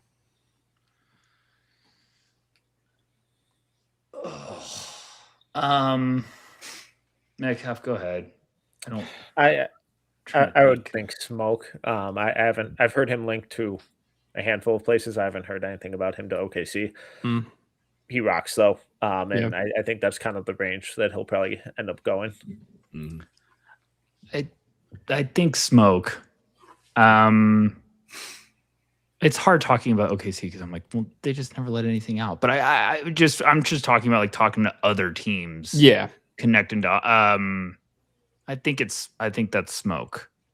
I still think OKC at 17 is probably like you could swing a little bit more, but I also understand this is a team that would love, like, if they took Sturtz at 17, I'd be like, oh boy, buckle up. This one could get fun. So I would say smoke for now. Okay. Yeah, Sturtz is a guy that I've kind of like warmed on as the process has gone on. I know Nick was really high on him whenever we had him on, talking about like his production and him just being an Iron Man, just playing like, pretty much the entire game, like all season long. So yeah. Deserves a shout. Yeah, and I did see that he was like, one of the few players that's like leaked as had like a public workout for OKC. So all right, this is kind of straying away from smoke or fire. I just want to ask, so like there's 3 guards in this draft that a lot of people have varying opinions on, but they're all undersized. Abuka Corey, LeBaron Philon, and Christian Anderson. Do you see any of these guys making it into the lottery, also, kind of crashing the party there? And do you like the fit for the Thunder for any of them? I'd be surprised if any of them got lottery. And I don't really like any of them for the Thunder specifically. I really worry about the size for basically all 3. We see it throughout the playoffs. Show me the small guards who went deep in the playoffs. And I know Jalen Brunson just won Finals MVP. He is the outlier. He's huge though. He's built like a fire hydrant, and he's gotten to a place where can at least hold his own and not be relentlessly targeted on defense. But he is the outlier. He is not the rule. And if you start chasing the outliers with small guards, you're going to get in trouble. And that's where I really worry about Philon, Okori, Christian Anderson. Like I love all those guys. Like they have so much skill. They have so many positive traits. And I know it sounds reductive to just be like, well, he's small, doesn't weigh a lot. But look at the playoffs, and I'm drafting to build a team to win a title. And every single year we fall into these same traps of like, oh, but man, this guy's shifty. He's fun. Look at the handle. Look at how he's got a bag. He's got a bag. Like, oh, this guy's got parking lot range. Like, this is nasty. It's like, cool. Show me his comp in the playoffs. And it's never there. So I like all those guys a lot. I'm not sure that any of them really break through into like that legit starting point guard on a contender. If you didn't have as much depth, if you didn't just go out in the playoffs like that, I would probably get trying to be like, let's look down the road, and if we kind of groom one of these guards. And I think if I had to pick one of those guys, I personally would like Philon the most there, because I think it's kind of like he could be SGA light off the bench, because he's just kind of the similar like shiftiness and really bucket getting machine. He's so light. I love him. I'm going to go down swinging. I feel like I'm on the Titanic and we're going down, but like he's 176, but he plays big. He's tough. He's got swagger. But I would be shocked if they went that route, unless they just were like, hey, we have Phylon 10th on our board and we're up at 17 and we just can't pass the value. Like he's just the best player by far on their board. Mm-hmm. But I think that's the spot in the draft where there's just too much. You could really help your team, I think, with other positions. So I'm not drafting for need there, but I'm also not drafting like BPA. I'm not overdrafting a position that I'm suddenly really deep at just because of BPA. No, I got you. Yeah, I know Phylon and Corey specifically are two names that a lot of Thunder fans have been throwing around just because of like, Phylon's like, again, dog mentality. Like, he's a guy that doesn't back down even though he is, a smaller player, but he also like the Shea comps, learning under Shea, with a guy that already plays so much like him, how cool that would be. And Corey, just because, his production at, kind of at a team that it was hard to get, that he was the focus. Like, there was no other way to like, I don't know what I'm trying to say. Like he was producing and there wasn't a lot of help around him type of thing. So the production, didn't match the help type of thing. A lot of people are excited about him and, his ability to get to the rim and, the rim pressure, paint touches. Those are buzzwords in Thunder fans' eyes. So, Corey is a guy that people have liked him that too. But all right, I got a couple more questions and then we can ask our like final questions to like wrap up. I think this might be our final smoke or fire. Jaden Quantance, obviously a guy that I like. I was excited for coming into Kentucky. Played 4 games, but I thought he was awesome in those 4 games. The most amazing 4 games in Kentucky lore. Listen, man. He had one good game and then got embarrassed against Alabama. Hey, he changed our defense, and our defense was awful. So that's all I got to say. But anyways, smoke or fire, he falls out of the first round. That question went way different than I thought. I thought you were just going to tell me Thunder are interested. That went no ceilings high line right there. They both. I'm going to say smoke. I think that one's smoke. Okay. Crackling. Oh. I think someone in the 20s would just be like, screw it, why not? I would be shocked if we miss with the 26th pick, who cares? But if we hit here, we have like a franchise-changing defensive cornerstone. I just got a health alert from Apple Watch saying my resting heart rate just went up. So you guys really hit that question.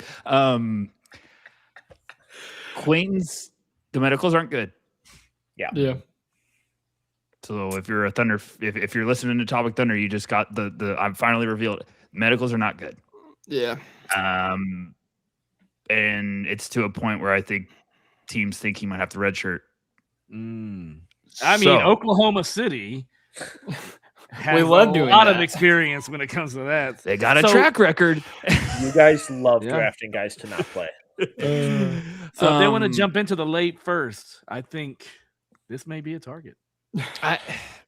I'm with Metcalf. I think if I was a GM in the 20s, I would look at just say, fuck it. I'm taking them.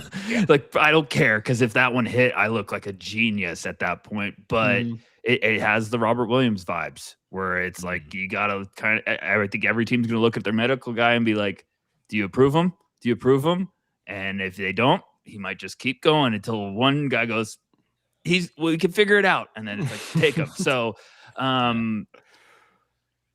he's still so young. It's still like he's still so young. I would just be like, I'm investing, because if he sits out another year, he still wouldn't even be 20 years old. Like, so, I wouldn't be shocked if he's going in the round 2, but I also would be completely shocked if someone at 20 just didn't say, why not? Let's do it. Yeah. Yeah, Nuggets specifically, like that. That feels like the hot team to kind of pick him up, shore up the defensive side of the basketball, which they really need help with. So, all right, last question, because I know a lot of Thunder fans like this guy. I can't remember if he was linked to us or not at any point, but I'm just going to ask you guys. Alan Graves, he is a guy that went to Santa Clara. we got the connection with Jalen Williams. Your faces tell me everything I need to know, but please continue. No, we have like for the podcast listeners. We have a kind of a running joke. He's not my cup of tea, so everyone likes to try to make me like. We did an exercise, and Metcalf basically forced me to try to draft him in one point. So like, it's kind of an inside joke where Metcalf kind of looked at me like, and so go ahead, Metcalf. The sales pitch for him is very easy. 6'9", good spot up shooter, good rebounder, smart team defender. It's an easy sell. My problem is he was the worst athlete at the combine. Every time he tried to dribble, it would result in him turning his back and initiating a post up. I think the passing stuff's really overrated. I think Rucker's even higher on his passing than I am. Oh, no. Oh, okay. Well, I've heard plenty of people be like, "Oh, he's an awesome passer." I'm like, it all comes out of like post ups, and okay. So I think it's overrated. I think his defensive metrics are the most misleading numbers in this entire draft. A lot of it resulted from him being in the right place at the right time, which is a skill, smart player. And really, really, really good hand-eye coordination, like on weak side blocks and like and trying to force deflections and all that kind of stuff. But he took 2 dribble jumpers all season. One was a full court heave. The other one was I think late in the game against Kentucky in the tournament. I don't know what to do with him. I don't get the lottery intrigue. I don't really get the top 20 intrigue because I think he's going to get exposed pretty aggressively on defense. But he's 6'9", rebounds, is a smart player, and has a good track record of spot up shooting. So it's like the baseline is a really easy sell. I feel like he reminds me of a forward that didn't work out for the Thunder. Jeremiah Robinson Earl.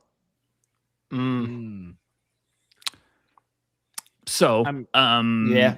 I mean, of all our rebuild, projects, he's the one that stuck around in the league probably the longest. So. Yeah, right. I will say that. So, and he was a second rounder to begin with. Exactly. So I have him in that range. I have him personally like as a early second rounder guy. I think that's a guy that I would like to get in the second round. I know where I would swing in the 20s. Yeah, but what I was getting at is there's also a lot of teams that think like, hey, 25 to 35, there's not that much difference. If you love a guy, you might just take him into the first. So 17, I think the Thunder are good at finding those guys in the second or like way later or undrafted. Yeah, so like I would be shocked there. You know why I think there's a little bit of smoke is because I think there's a lot of interest in him there in that range. So people might be going, well, what about the Thunder? Would the Thunder be interested? So because he's that kind of archetype, he's going top 20. He's going to go top 20. So I think everyone's going to try to figure out like, well, where is it? Now, I'm not going to tell you guys on the air, but maybe I'll share later. So there's a lot of buzz around him, and it's trying to figure out, well, which one is going to do it. But I don't know if it's the Thunder. I would be a little shocked unless they were like, this is the perfect 7th guy or 6th man or, just a really good piece. But I don't see it with this team. Yeah, KOC keeps mocking him to us as TJ wanted to point out. Him and Karim Lopez, which I know everybody loves Karim Lopez, apparently. So kind of, moving on from here, you guys mentioned the second round. So I'm not going to go down the Karim Lopez road. Good. I don't need to. Good for all of us. I was having a fun night, so I don't need to go down that one. So moving on to the second round, we do have pick 37, which is a pretty valuable pick at, in the second round. And so who do you guys think could be available there? Who do you guys think would probably fit best with the Thunder in that range? I hate throwing out second round names because there are about 500 of them. What would you want? Skill set, archetype. What would you? I want Alex Caravan, but I don't think he's going to be there. He might. He might be. He might. Either him but that's a perfect example of what I was just talking about, Alex. I didn't mean to cut. Is I could see Caravan going 28th. I could see him going 38th. Yeah. Wouldn't shock me any pick in below because I just think it's like I get it. But yeah. Joshua Jefferson. I'm not a Jefferson guy. I am, so I'll talk about him. Oh yeah. If you got him in the second round, oh my gosh, yeah, I love that. That dude could pass. Thunder would. I think there's too many fans around the league about Joshua Jefferson, so I don't think he's going to get the second round. If he is in the second round, I think he could be one of the first names off the board because someone would want to go up and get him. But I also wouldn't be shocked because I think he could be very fit dependent. But I know Metcalf, it's not his cup of tea. See, guys, we have guys we don't agree on too.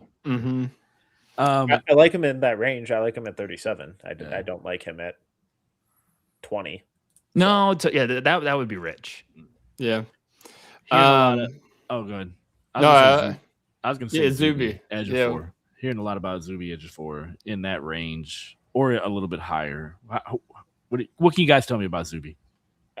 I love Zuby, but I'll let Rucker wax poetic here. I take him at 17. Whoa. Woo. Okay. And sleep like a baby.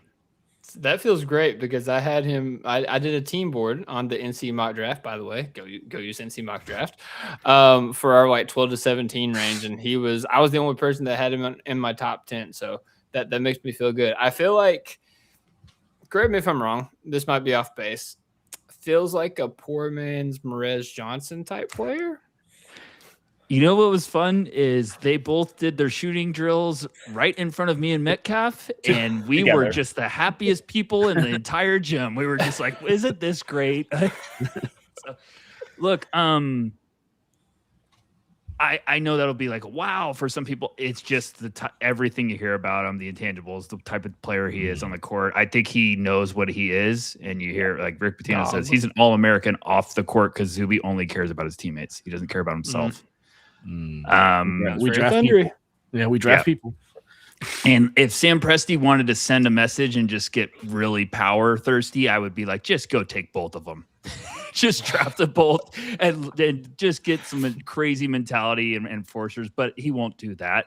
But yeah, I don't think Zuby's getting out of the first round. I would be shocked because I think there's a lot of teams that would love him. He's a nasty defender. Like, he gives me like Grant Williams vibes. But like Grant that can move. Grant was a solid defender. Grant, yeah. If he never missed those free throws for the Celtics, I'd like Grant a lot more. But Zuby's going to play a very, very long time in the NBA. Very long time. Okay. Yeah. Big fan of Zuby. I mean, I haven't asked anybody about this guy, but obviously this is a guy that, much like Adai Mara, was kind of a name on the circuit a couple years ago, and it's kind of resurfacing after a combine performance. Baba Miller.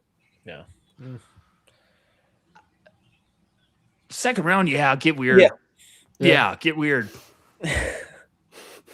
The passing rocks with him, there's some really fun defensive stuff.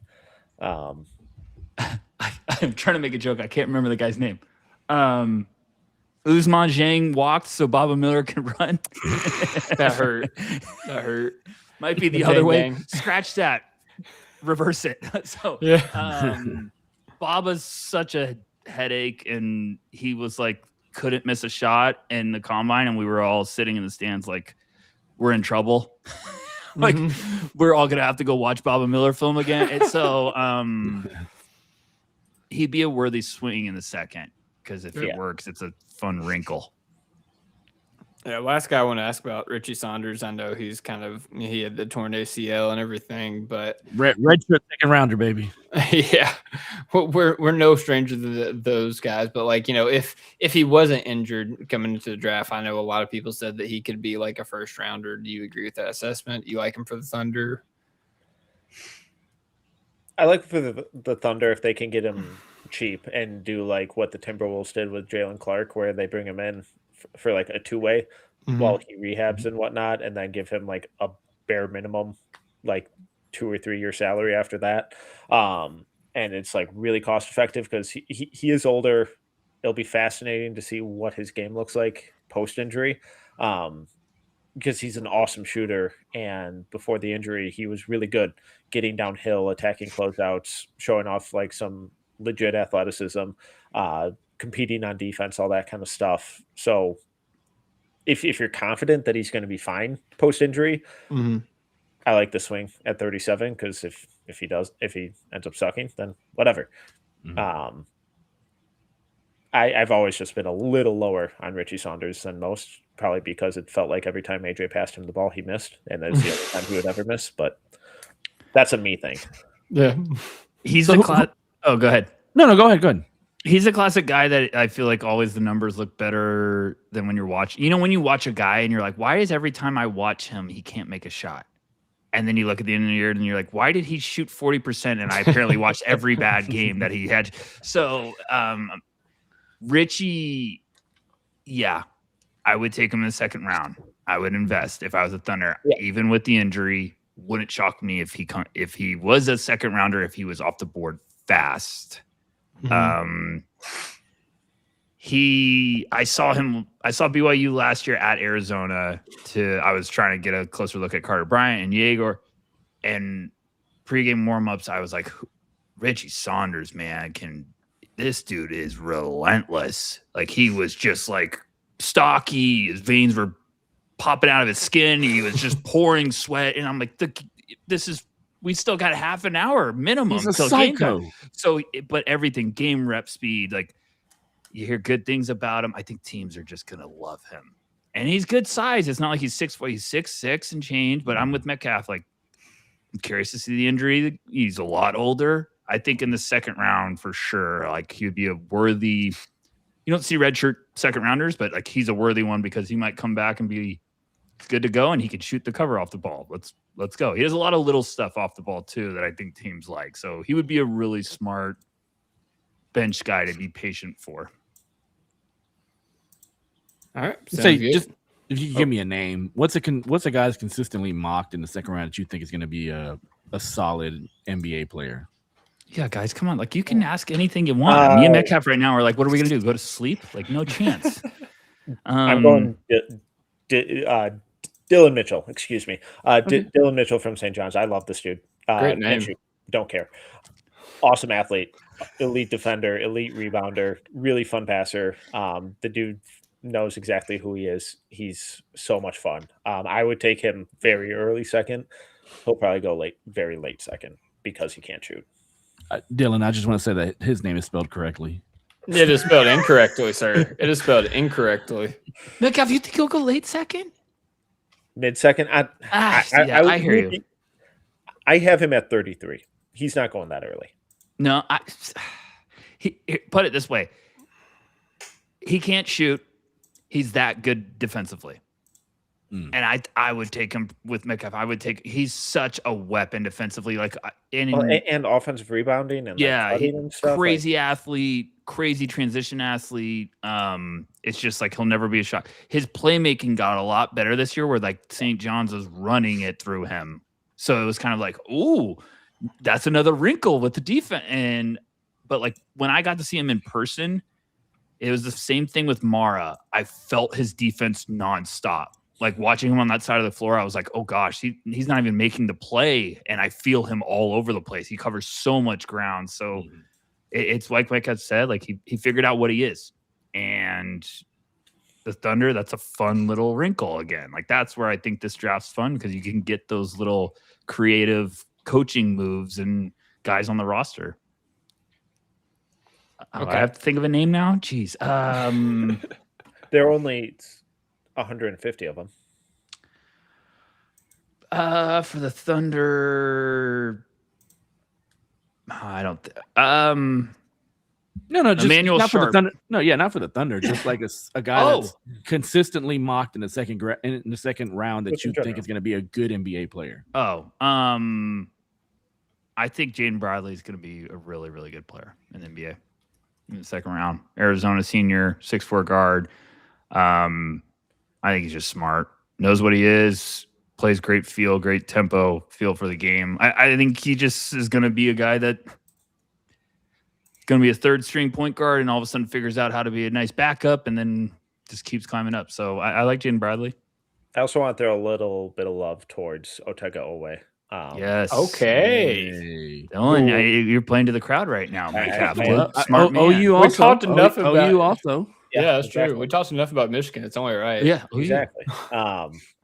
I think there's a non-zero chance that he has like a Lou Dort type of developmental path where at ASU, Lou Dort was on the ball a lot and had to do way more on offense than he should have, and totally pivoted his game into what it is now. I think Otega has the mindset to be able to do that.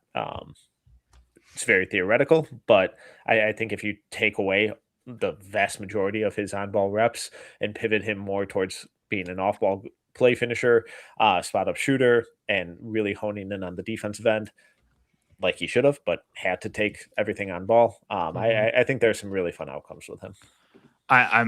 I'm convinced he's going to be a better pro than a better college player because I'm just with Metcalf. I think the college route was like a little unfair to him, like the role, excuse me. But I think if you can make him a guy that's like focused on the defense, like I like a lot of his game. I just think he needs the buy-in to being like, okay, yeah, I'm in, which he probably should. You had your fun probably at Kentucky of being the guy, and you're probably like, okay, let's just get away from this. I love him. I think I would take him probably early second because I do think there's a route where it's like that's the value you find if you could almost say different context. We really see it working a lot better. Yeah, I really like what you guys said on the like the post combine podcast. Whenever you talked about like he showed the things in the scrimmages that he needed to show in order to like I guess inspire confidence in NBA teams. Like what you are. Like you're not this guy that's going to be like the go-to scorer or anything like that. But also not just defensively. Like he showed some. Not like advanced playmaking chops, but like, being a willing passer and like, moving the basketball. And, I was talking to Nick in the last podcast because he also brought up Owe as a second rounder, being like second round shot. Ironically, the thing that doomed Kentucky with Jalen Lowe, being brought in as like the point guard and, his injuries, whenever Lowe was playing, Owe was really struggling. It wasn't until Owe was thrust back into that like lead ball handler role. And I really do think he took like, strides as a playmaker, as the season went on. And that was a big part of why Kentucky was able to not get hot, but, catch a little bit of a spark down the stretch of the postseason. And, obviously hit the game winner against Santa Clara after Allen Gray's, hit his game winner, would have been game winner. But I just think that, whenever you are that type of prospect, you're undersized, it doesn't feel like you have a shot to go in the NBA. You have to go back to college because you didn't get the feedback you wanted. Whenever you were able to continuously add to your game, because I remember like whenever he transferred from Oklahoma, there's a lot of overlap with Thunder fan base. I was asking like people, like, hey, like what do I need to know about Owe? They're like, oh, he's like a Lou Dort guy. And, that it's funny. That's where we're getting to in the NBA because, the past 2 seasons, he has not been a Lou Dort guy. He's he's been so much more. And I think in order to do that, that's just a credit to the type of work ethic that a guy has, to be able to add to his game. And, I think NBA teams value that. And I know for a fact Sam Presti values that. So it could be cool to see Otega Owe, kind of come back to his stomping grounds in Oklahoma. Absolutely. 37 too high for him though? I don't think so. I don't think so. Second round's so weird. Yeah. Go ahead, Mike. Manipulation and stuff going on. Who knows? It is tough. I also think the second round this year, it's not like it's not deep, but I think it's more of like guys that have clear weaknesses and guys that have clear areas they hang their hat on. Like we just talked about Dylan Mitchell. I'm like, he can't shoot, but boy, he can defend and he's all over the place and he's a good athlete. So it's like, okay, the holes are pretty glaring, but if you need a defensive weapon, Dylan Mitchell's fun. And there's a lot of guys like that, like Richie Saunders. I know he's hurt, but dude could shoot. He could battle. He's competitive. So I think it's just older guys that you kind of know what they are. And teams are probably going to be comfortable with being like, either let's get that because we need that. There's some bigs that are really tough, but they're not going to be offensive weapons. But it's like they might rim protect a little bit and give you great size. I think it's just kind of now at this point where the NBA is with the second apron and stuff, you got to find ways to improve the margins. And I think that's where, like, back in the day, it was just like, just sell the pick. Now it's like, you better keep that pick and try to find something to at least help a little bit. Yeah, I mean, Presti's shown that even if he doesn't have a pick in the second round, he will buy his way in. He'll trade up and trade up. He'll throw a small fish out there to catch a bigger fish, all the way up to get AJ Mitchell. So if there's anybody who can find value in the second round, it's definitely Sam Presti. So, all right, fellas, you guys have been very gracious with your time. You guys know how we end every podcast. We have 3 picks. We have 12, 17, 37. Forget the speculation of moving up, moving out, moving down, whatever. If you were Sam Presti and you're taking 12, 17, 37, what is a fun, realistic combo that you guys would take? I'll go Merez Johnson at 12. Love it already. And then I'm going to dinner because I'm super pumped about getting Merez. And, I'll say Merez Johnson at 12. Let's go Dalen Swain at 17 and Alex Caravan at 37. Why not? That's so tough. Well done, Presti. Well done. My heart. Should I be trying to give a different answer than Metcalf? I already gave the right answer, so you can just try your best. I think it'd be more fun to challenge yourself to try to beat it.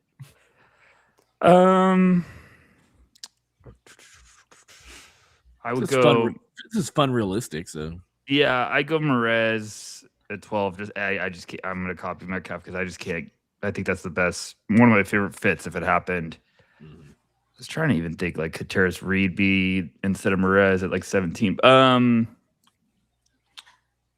think though that he would fit. Merez 17. What does this team even need? Dogs. We need dogs. I see a lot of puppy dogs in that range that has been mocked there. I would go. I do think Swain. I hate Metcalf to give the right answer. I'll go Merez, Sturts. And I don't love the Sturts answer. No, I'm going to go Merez and Swain because Metcalf's right, and I hate to admit it. I'm going to go Merez, Swain, and in the second round, I'm going to go dang it. I'm going to go Emmanuel Sharp. Okay. I'm just going to get a bunch of toughness, so. Hey, it's not a bad way to go. Metcalf got the right answers. I hate it. It's good. Alex spoon-fed him that he was looking for a Caravan earlier. I was playing it out a little bit. Yeah, I do like Caravan there. That is a really good one. Give me the 35-year-old rookie with a mortgage and 3 kids. Alan Graves. So we're going to take Yaxel at 12. Yeah, Alan Graves at 17, and Bennett Sturts at 37. There you go. That would be if I cheated right there. I'd be like, well, Merez and Yax, and just be like, I mean, he doesn't even care. He just goes home. I don't think that's totally unrealistic. I don't either. So I would probably be like, oh, Merez, Yax, and in the second round, I'd be like, should we let the intern make the pick? Or then you get a guard that's just like, okay, who's another tough guard that you can bat? But I think 17 I'm not buying is going to be this upside swing for the Thunder. Yeah. And what I think is like, I'm talking to you guys and like, wait, they probably want Merez. That might be option B for the Thunder. And option A is we got to get up. Like, how can we get up? And they might be like, we really want Wagler. We got to get up. If we can't pull it off, we love Merez. Because I do think like when you look at 17, I like Swain. I don't know if I love Swain enough to not trade to go get Wagler. I think that range gets a little like, yeah. If I was Presti, I would try to trade 17 in a future asset to get up a little bit more from 17, but got to get someone to bite. So to trade up, let's say you have to get up to 5 to get Wagler. Would you rather do, I'm just throwing out stuff here, like Case and Wallace 12-17 to get up to 5 to get Wagler, or just 12 and 17 to get up to like 8 or 9 for Merez? 12-17 to get up to 8 and 9. Yeah, I think so. But I mean, bird in hand. If you're Presti though, like you could definitely like. I mean, if you feel that way about Wagler, like I said, like whenever we did our big board episode, like if Presti makes a trade to like trade up for a guy like Keaton Wagler, that's like, you know, this was before like all the intel came out and before you guys came out here and said that, you know, like that's real, like that's fire. I was like, I would be excited because like, you know, Presti sees something in this kid and like, you know, he is young. He has all these skills. He has this length. He has this mentality, all these things. So like, if Presti thinks trading Kaysen is worth bringing that guy in, it's going to hurt. I'm not going to agree with it, especially if like we lose Lou Dort. I think we lose both of our point of attack defenders in the same offseason. That's really hard to swallow. Keep Wagler better be worth it at that point. Yeah. Would you, if you had to pick Kaysen or AJ Mitchell? I mean, I think you got to go AJ Mitchell just because the shot creation and the contract and the rim pressure I mean, AJ's not a slouch defensively either. Like he's not Case Wallace. Let's not get it twisted. But like, I think that AJ Mitchell was solid to strong as a perimeter defender in the regular season and postseason, honestly.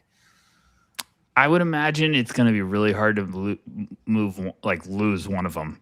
And I imagine any trade talk, that's where it's starting.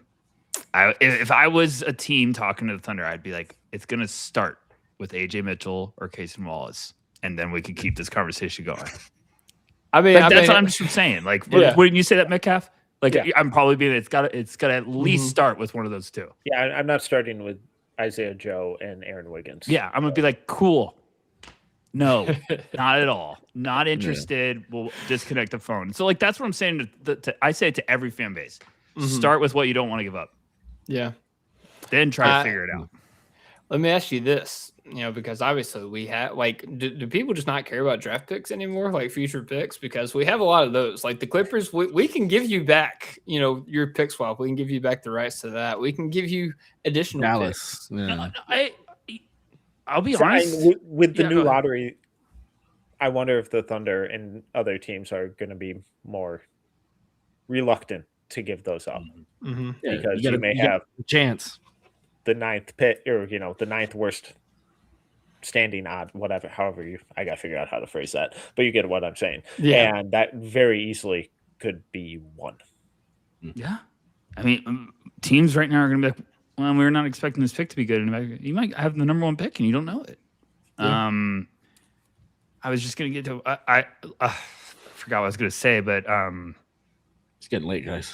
It was, I'm going to remember it later. It's going to drive me insane. We were talking about Wagler. I don't know. Go ahead. But I can't remember. It was a good one too. I will say I listened Ez Barahini and Andrew on The Athletic. They were doing mock trades, and it was a crazy trade. I don't remember all the picks, but it was basically 8 picks. The Thunder trade 8 picks, move up to number 4.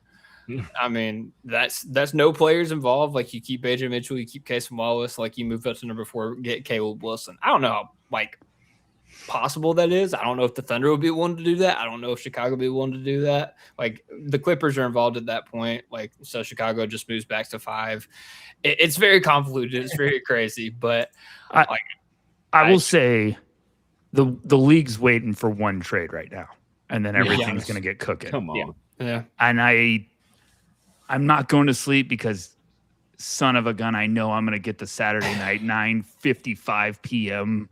Shams tweet, and I'm going to probably flip my desk, be like, could you just do it in the morning, please?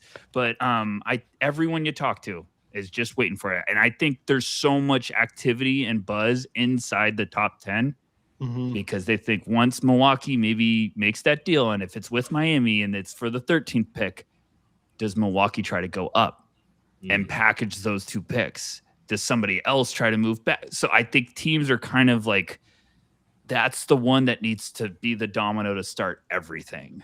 And maybe that's where all of a sudden, OKC starts trying to be like, let's get up there. Let's talk. And there's like buzz of like teams up there being connected in the honest trade. Everyone, there's so much buzz around it. It's like, we just need to figure out what that is. So then we can start seeing everything else fall into place. Okay. Well, fellas, I mean, it's been 2 hours at this point. I feel bad for holding you even this long. I have superlatives. Just do it. Let's come on. Just do it. Let's go. I might buy out because I got 4% left on my computer. Fire through them. All right. Real quick. Best athlete in the draft class. That's not helping my 4%. Come on, Alex, get the charger. Dylan Mitchell. If I don't do the superlatives, I've been waiting the whole episode for this. If I don't do the superlatives, it's gonna eat me alive. I got 100%. Dylan Mitchell. Oh, sorry, no, Toby Lawal. Oh gosh, yeah. Sorry, that's a good one. Toby Lawal. It's not even close. That is also what Jam said, for the record. Yes, Jam's a good guy. There you go, Alex. Yeah, shittier camera. But hey, it is what camera it is. looks better. What are you talking about? It's great. There you go. All right, best shooter in the draft class.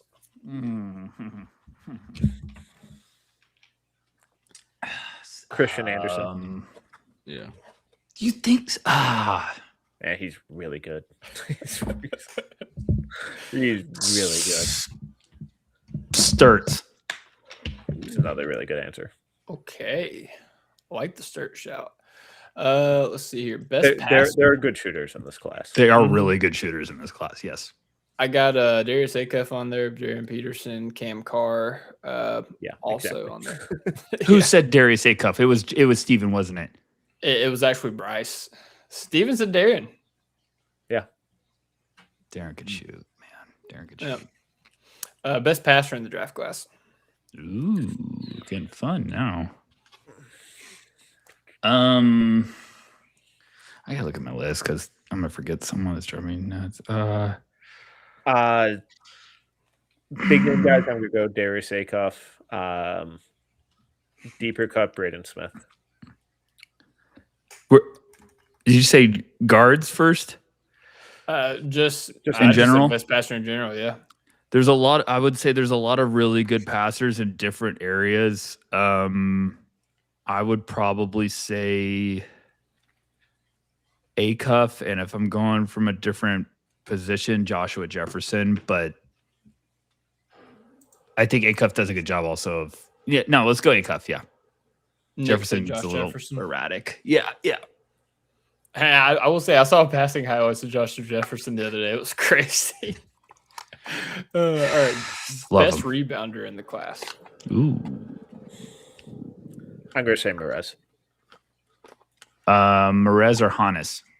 I think those are the only two answers. But and for me, Merez putting up the numbers he did while playing next to two other guys who are awesome rebounders was really impressive. Says a lot.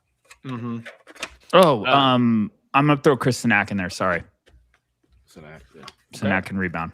I will say Steven and Jam both said Cam Boozer as best rebounder. Not wrong. Yeah, productivity wise, I'm talking about watching I think Sinak's a monster on that side. Thank goodness he can do that because I don't know what else he's going to do right away. But Hannes is a monster too. Yeah, I mean Boozer's fine. I feel like when you do the top three answers, it's cheating. So our top three prospects, it's just always cheating. So I try to get outside the box. That's fair.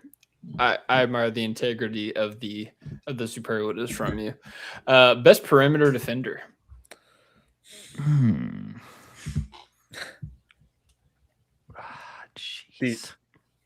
There aren't great perimeter defenders, especially in the first round. Like first round, it honestly might be Yaxel, which is kind of wild. Yeah. I want to say Burries, but it's not consistent enough. It feels like kind of a cop out. I'm gonna say Seth Trimble from UNC. I feel like I knew this question was going to happen, and I didn't love it, and now it's here, and I still don't love it. On the perimeter, maybe Dylan Mitchell. I don't know. I don't know. It's not a good defensive like. Yeah, I will say everybody has a different answer. Wow. I'm guessing Burries and Flemings were a couple of them. Bryce had Burries, Nick had Flemings, Steven had Ryan Comwell, and Jam had Dylan Mitchell. Jam did? I'm gonna text Jam and be like, well, at least we know ball. I like Flemings. I think he's more of a point of attack guy, but I Flemings was in my potential. I was like, man, maybe Kingston. I love Kingston, but Kingston would be a Thunder pick like 3 years ago. Yeah, they would have taken him or gone up to get him, but if they didn't have Case, maybe that's the Case Wallace replacement. Hurt my heart. You keep talking about Case Wallace replacement. You know what it is? It's the press conference, and it's I feel like that's writing on the wall, and like I think he's ready for.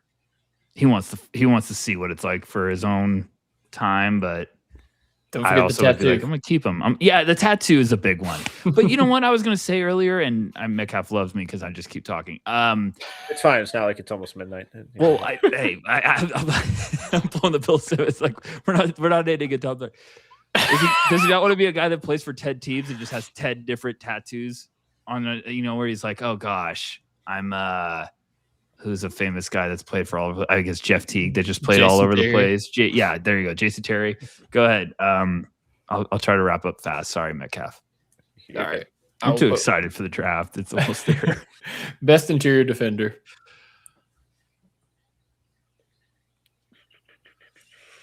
And remember, Metcalf, we can't say Merez for every answer. I know. Probably Mara. Yeah. Probably Mara. That is the popular answer. If Quaintance was healthy, Quaintance. He is the other caveat answer. Yep. Best finisher in the draft class. Ooh.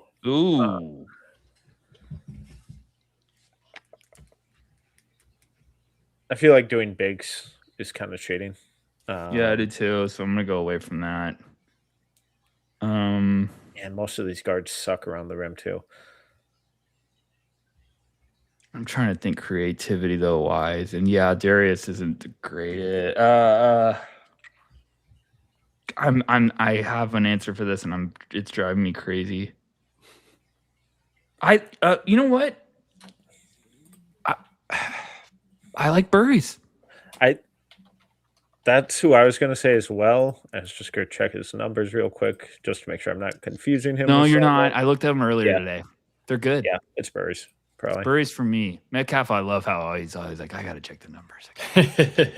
Well, because we just ran through all the guards in like a 2-hour episode yesterday, and all but like one of them was really bad. So I was like, wait, I don't want to mix them up. Yeah. Burries is always the one where I'm like, is this the one area of the game where I'm like, it's not as good? And then I always look and I'm like, oh. Yeah, no, he's had like 63, 64. I think it's Burries for me. Yeah. I won't tell you who said it, but there is another guard in here. Abuka Okori was a shout. Steven said it. No, it wasn't. Don't tell us. Don't tell us. I won't tell you who it was. I'm just asking. Creativity wise, I think so. Okay. His numbers kind of got. I hated that team. Mm-hmm. He deserves a holiday. That's awesome. All right, highest skill in the draft. Skill or highest skill level? Okay, they said highest steal. Like who's going to be?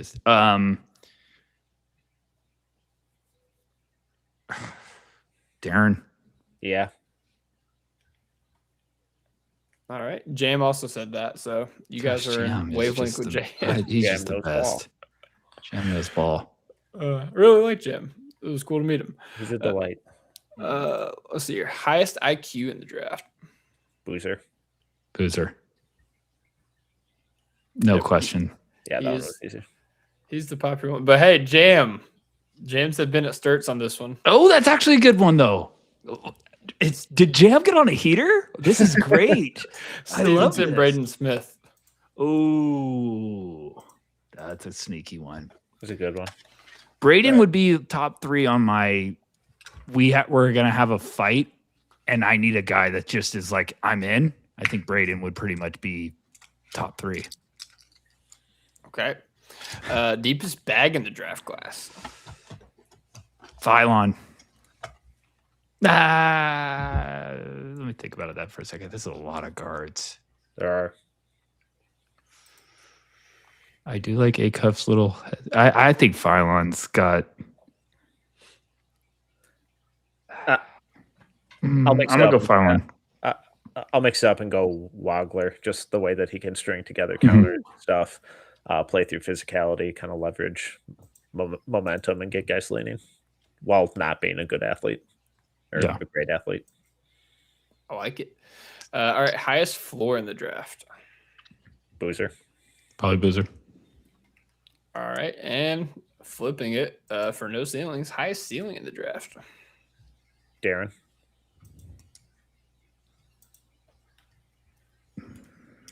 Darren or Caleb for me.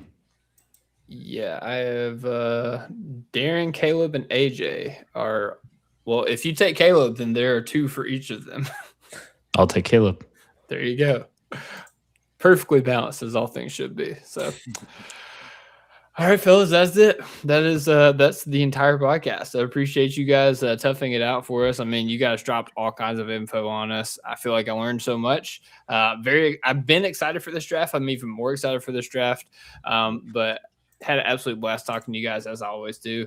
As always, want to turn the floor over to you guys. Plug anything you guys want to plug, what you are working on, where folks can find you. One of the many places folks can find you. NoCeilingsNBA.com, No Ceilings on YouTube, No Ceilings wherever you listen to podcasts, No Ceilings on socials. Draft Guide is live. I promise it's not too late to get caught up, and it's an awesome tool for after the draft too, where when the Thunder draft someone at 37 and you're like, who in the world is this weirdo? Who is Brooks Barnheiser? These assholes didn't talk about him once in the 2 hours and 20 minutes that they were recording. Well, the draft guide is there, and I almost guarantee you that they are in there. If they're not, I promise they're mentioned somewhere on NoCeilingsNBA.com. Yeah, I think that's about it. Yeah.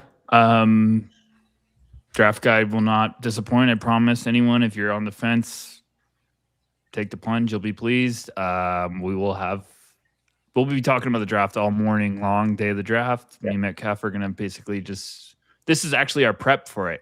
We're trying to be like, how long do we still have the fastball? Can we do a really lengthy pod? Thank you. So this helped us out. There you go. We do it in spaces. Be through the pregame show. Yeah. Pregame show. So yeah, this was great. I mean, 1 year this is gonna be a tradition, and 1 year we're gonna do this in person and do it right and have some fun. So if it's really this close to the draft, you guys will be scared of seeing me and Metcalf in person because we'll be like, we don't sleep during this time.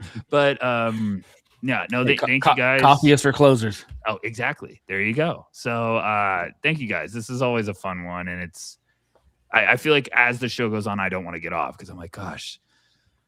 All right, this is now we're ready. We're ready for the You are prepped and you are fully ready for the draft. You've heard the intro. You've done the superlatives. Now you can go on with covering this crazy draft cycle, which Sam Presti himself called generational. And just once again, want to shout you guys out. We talked about, like, I think on the pod and before the pod, like, obviously we had each of you on individually before No Ceilings was a thing. And then as it's, become a thing, it's been so cool to watch you guys rise. Not even just like, your rise, like within like notoriety of like, social media, like word of mouth, and NBA teams also, like, I remember Kristen Peak said a couple weeks ago, like NBA teams are asking about like, how do I get in touch with the guys in No Ceilings? Like it's so cool to see from the outside looking in. And like, I'm so happy for you guys, just watching the improvement and the growth. And yeah, as always, like, if you guys are not somehow, after all these years, if you are not tuned into No Ceilings, do it because it's fun, it's free, and it's freaking informative. Draft Guide's not free, but it is the smallest token of appreciation that we could pay for all of the free content that these guys do give to us. And I just got to say, it's really fun to look at. Like it's very aesthetically pleasing. So definitely check it out, and makes you want to play NBA Street Volume 2. Shout out to Stretch. So with that being said, guys, appreciate you coming on once again. Very excited for the draft, listeners. We will be back again on Monday, being joined by some big names in the Thunder world, Brandon Raybar, Ryan Styles, and possibly another one as well, doing our annual Thunder draft roundtable. And then Tuesday, yours truly will be here with a rotating Rolodex of guests, 10-15-minute pops covering the NBA draft live. Don't want to miss out. So subscribe to the channel, hit the notification bell so you miss out when we go live. Until then, you have a great night. God bless. Hoop when you can. And as always, Thunder up. Thunder up.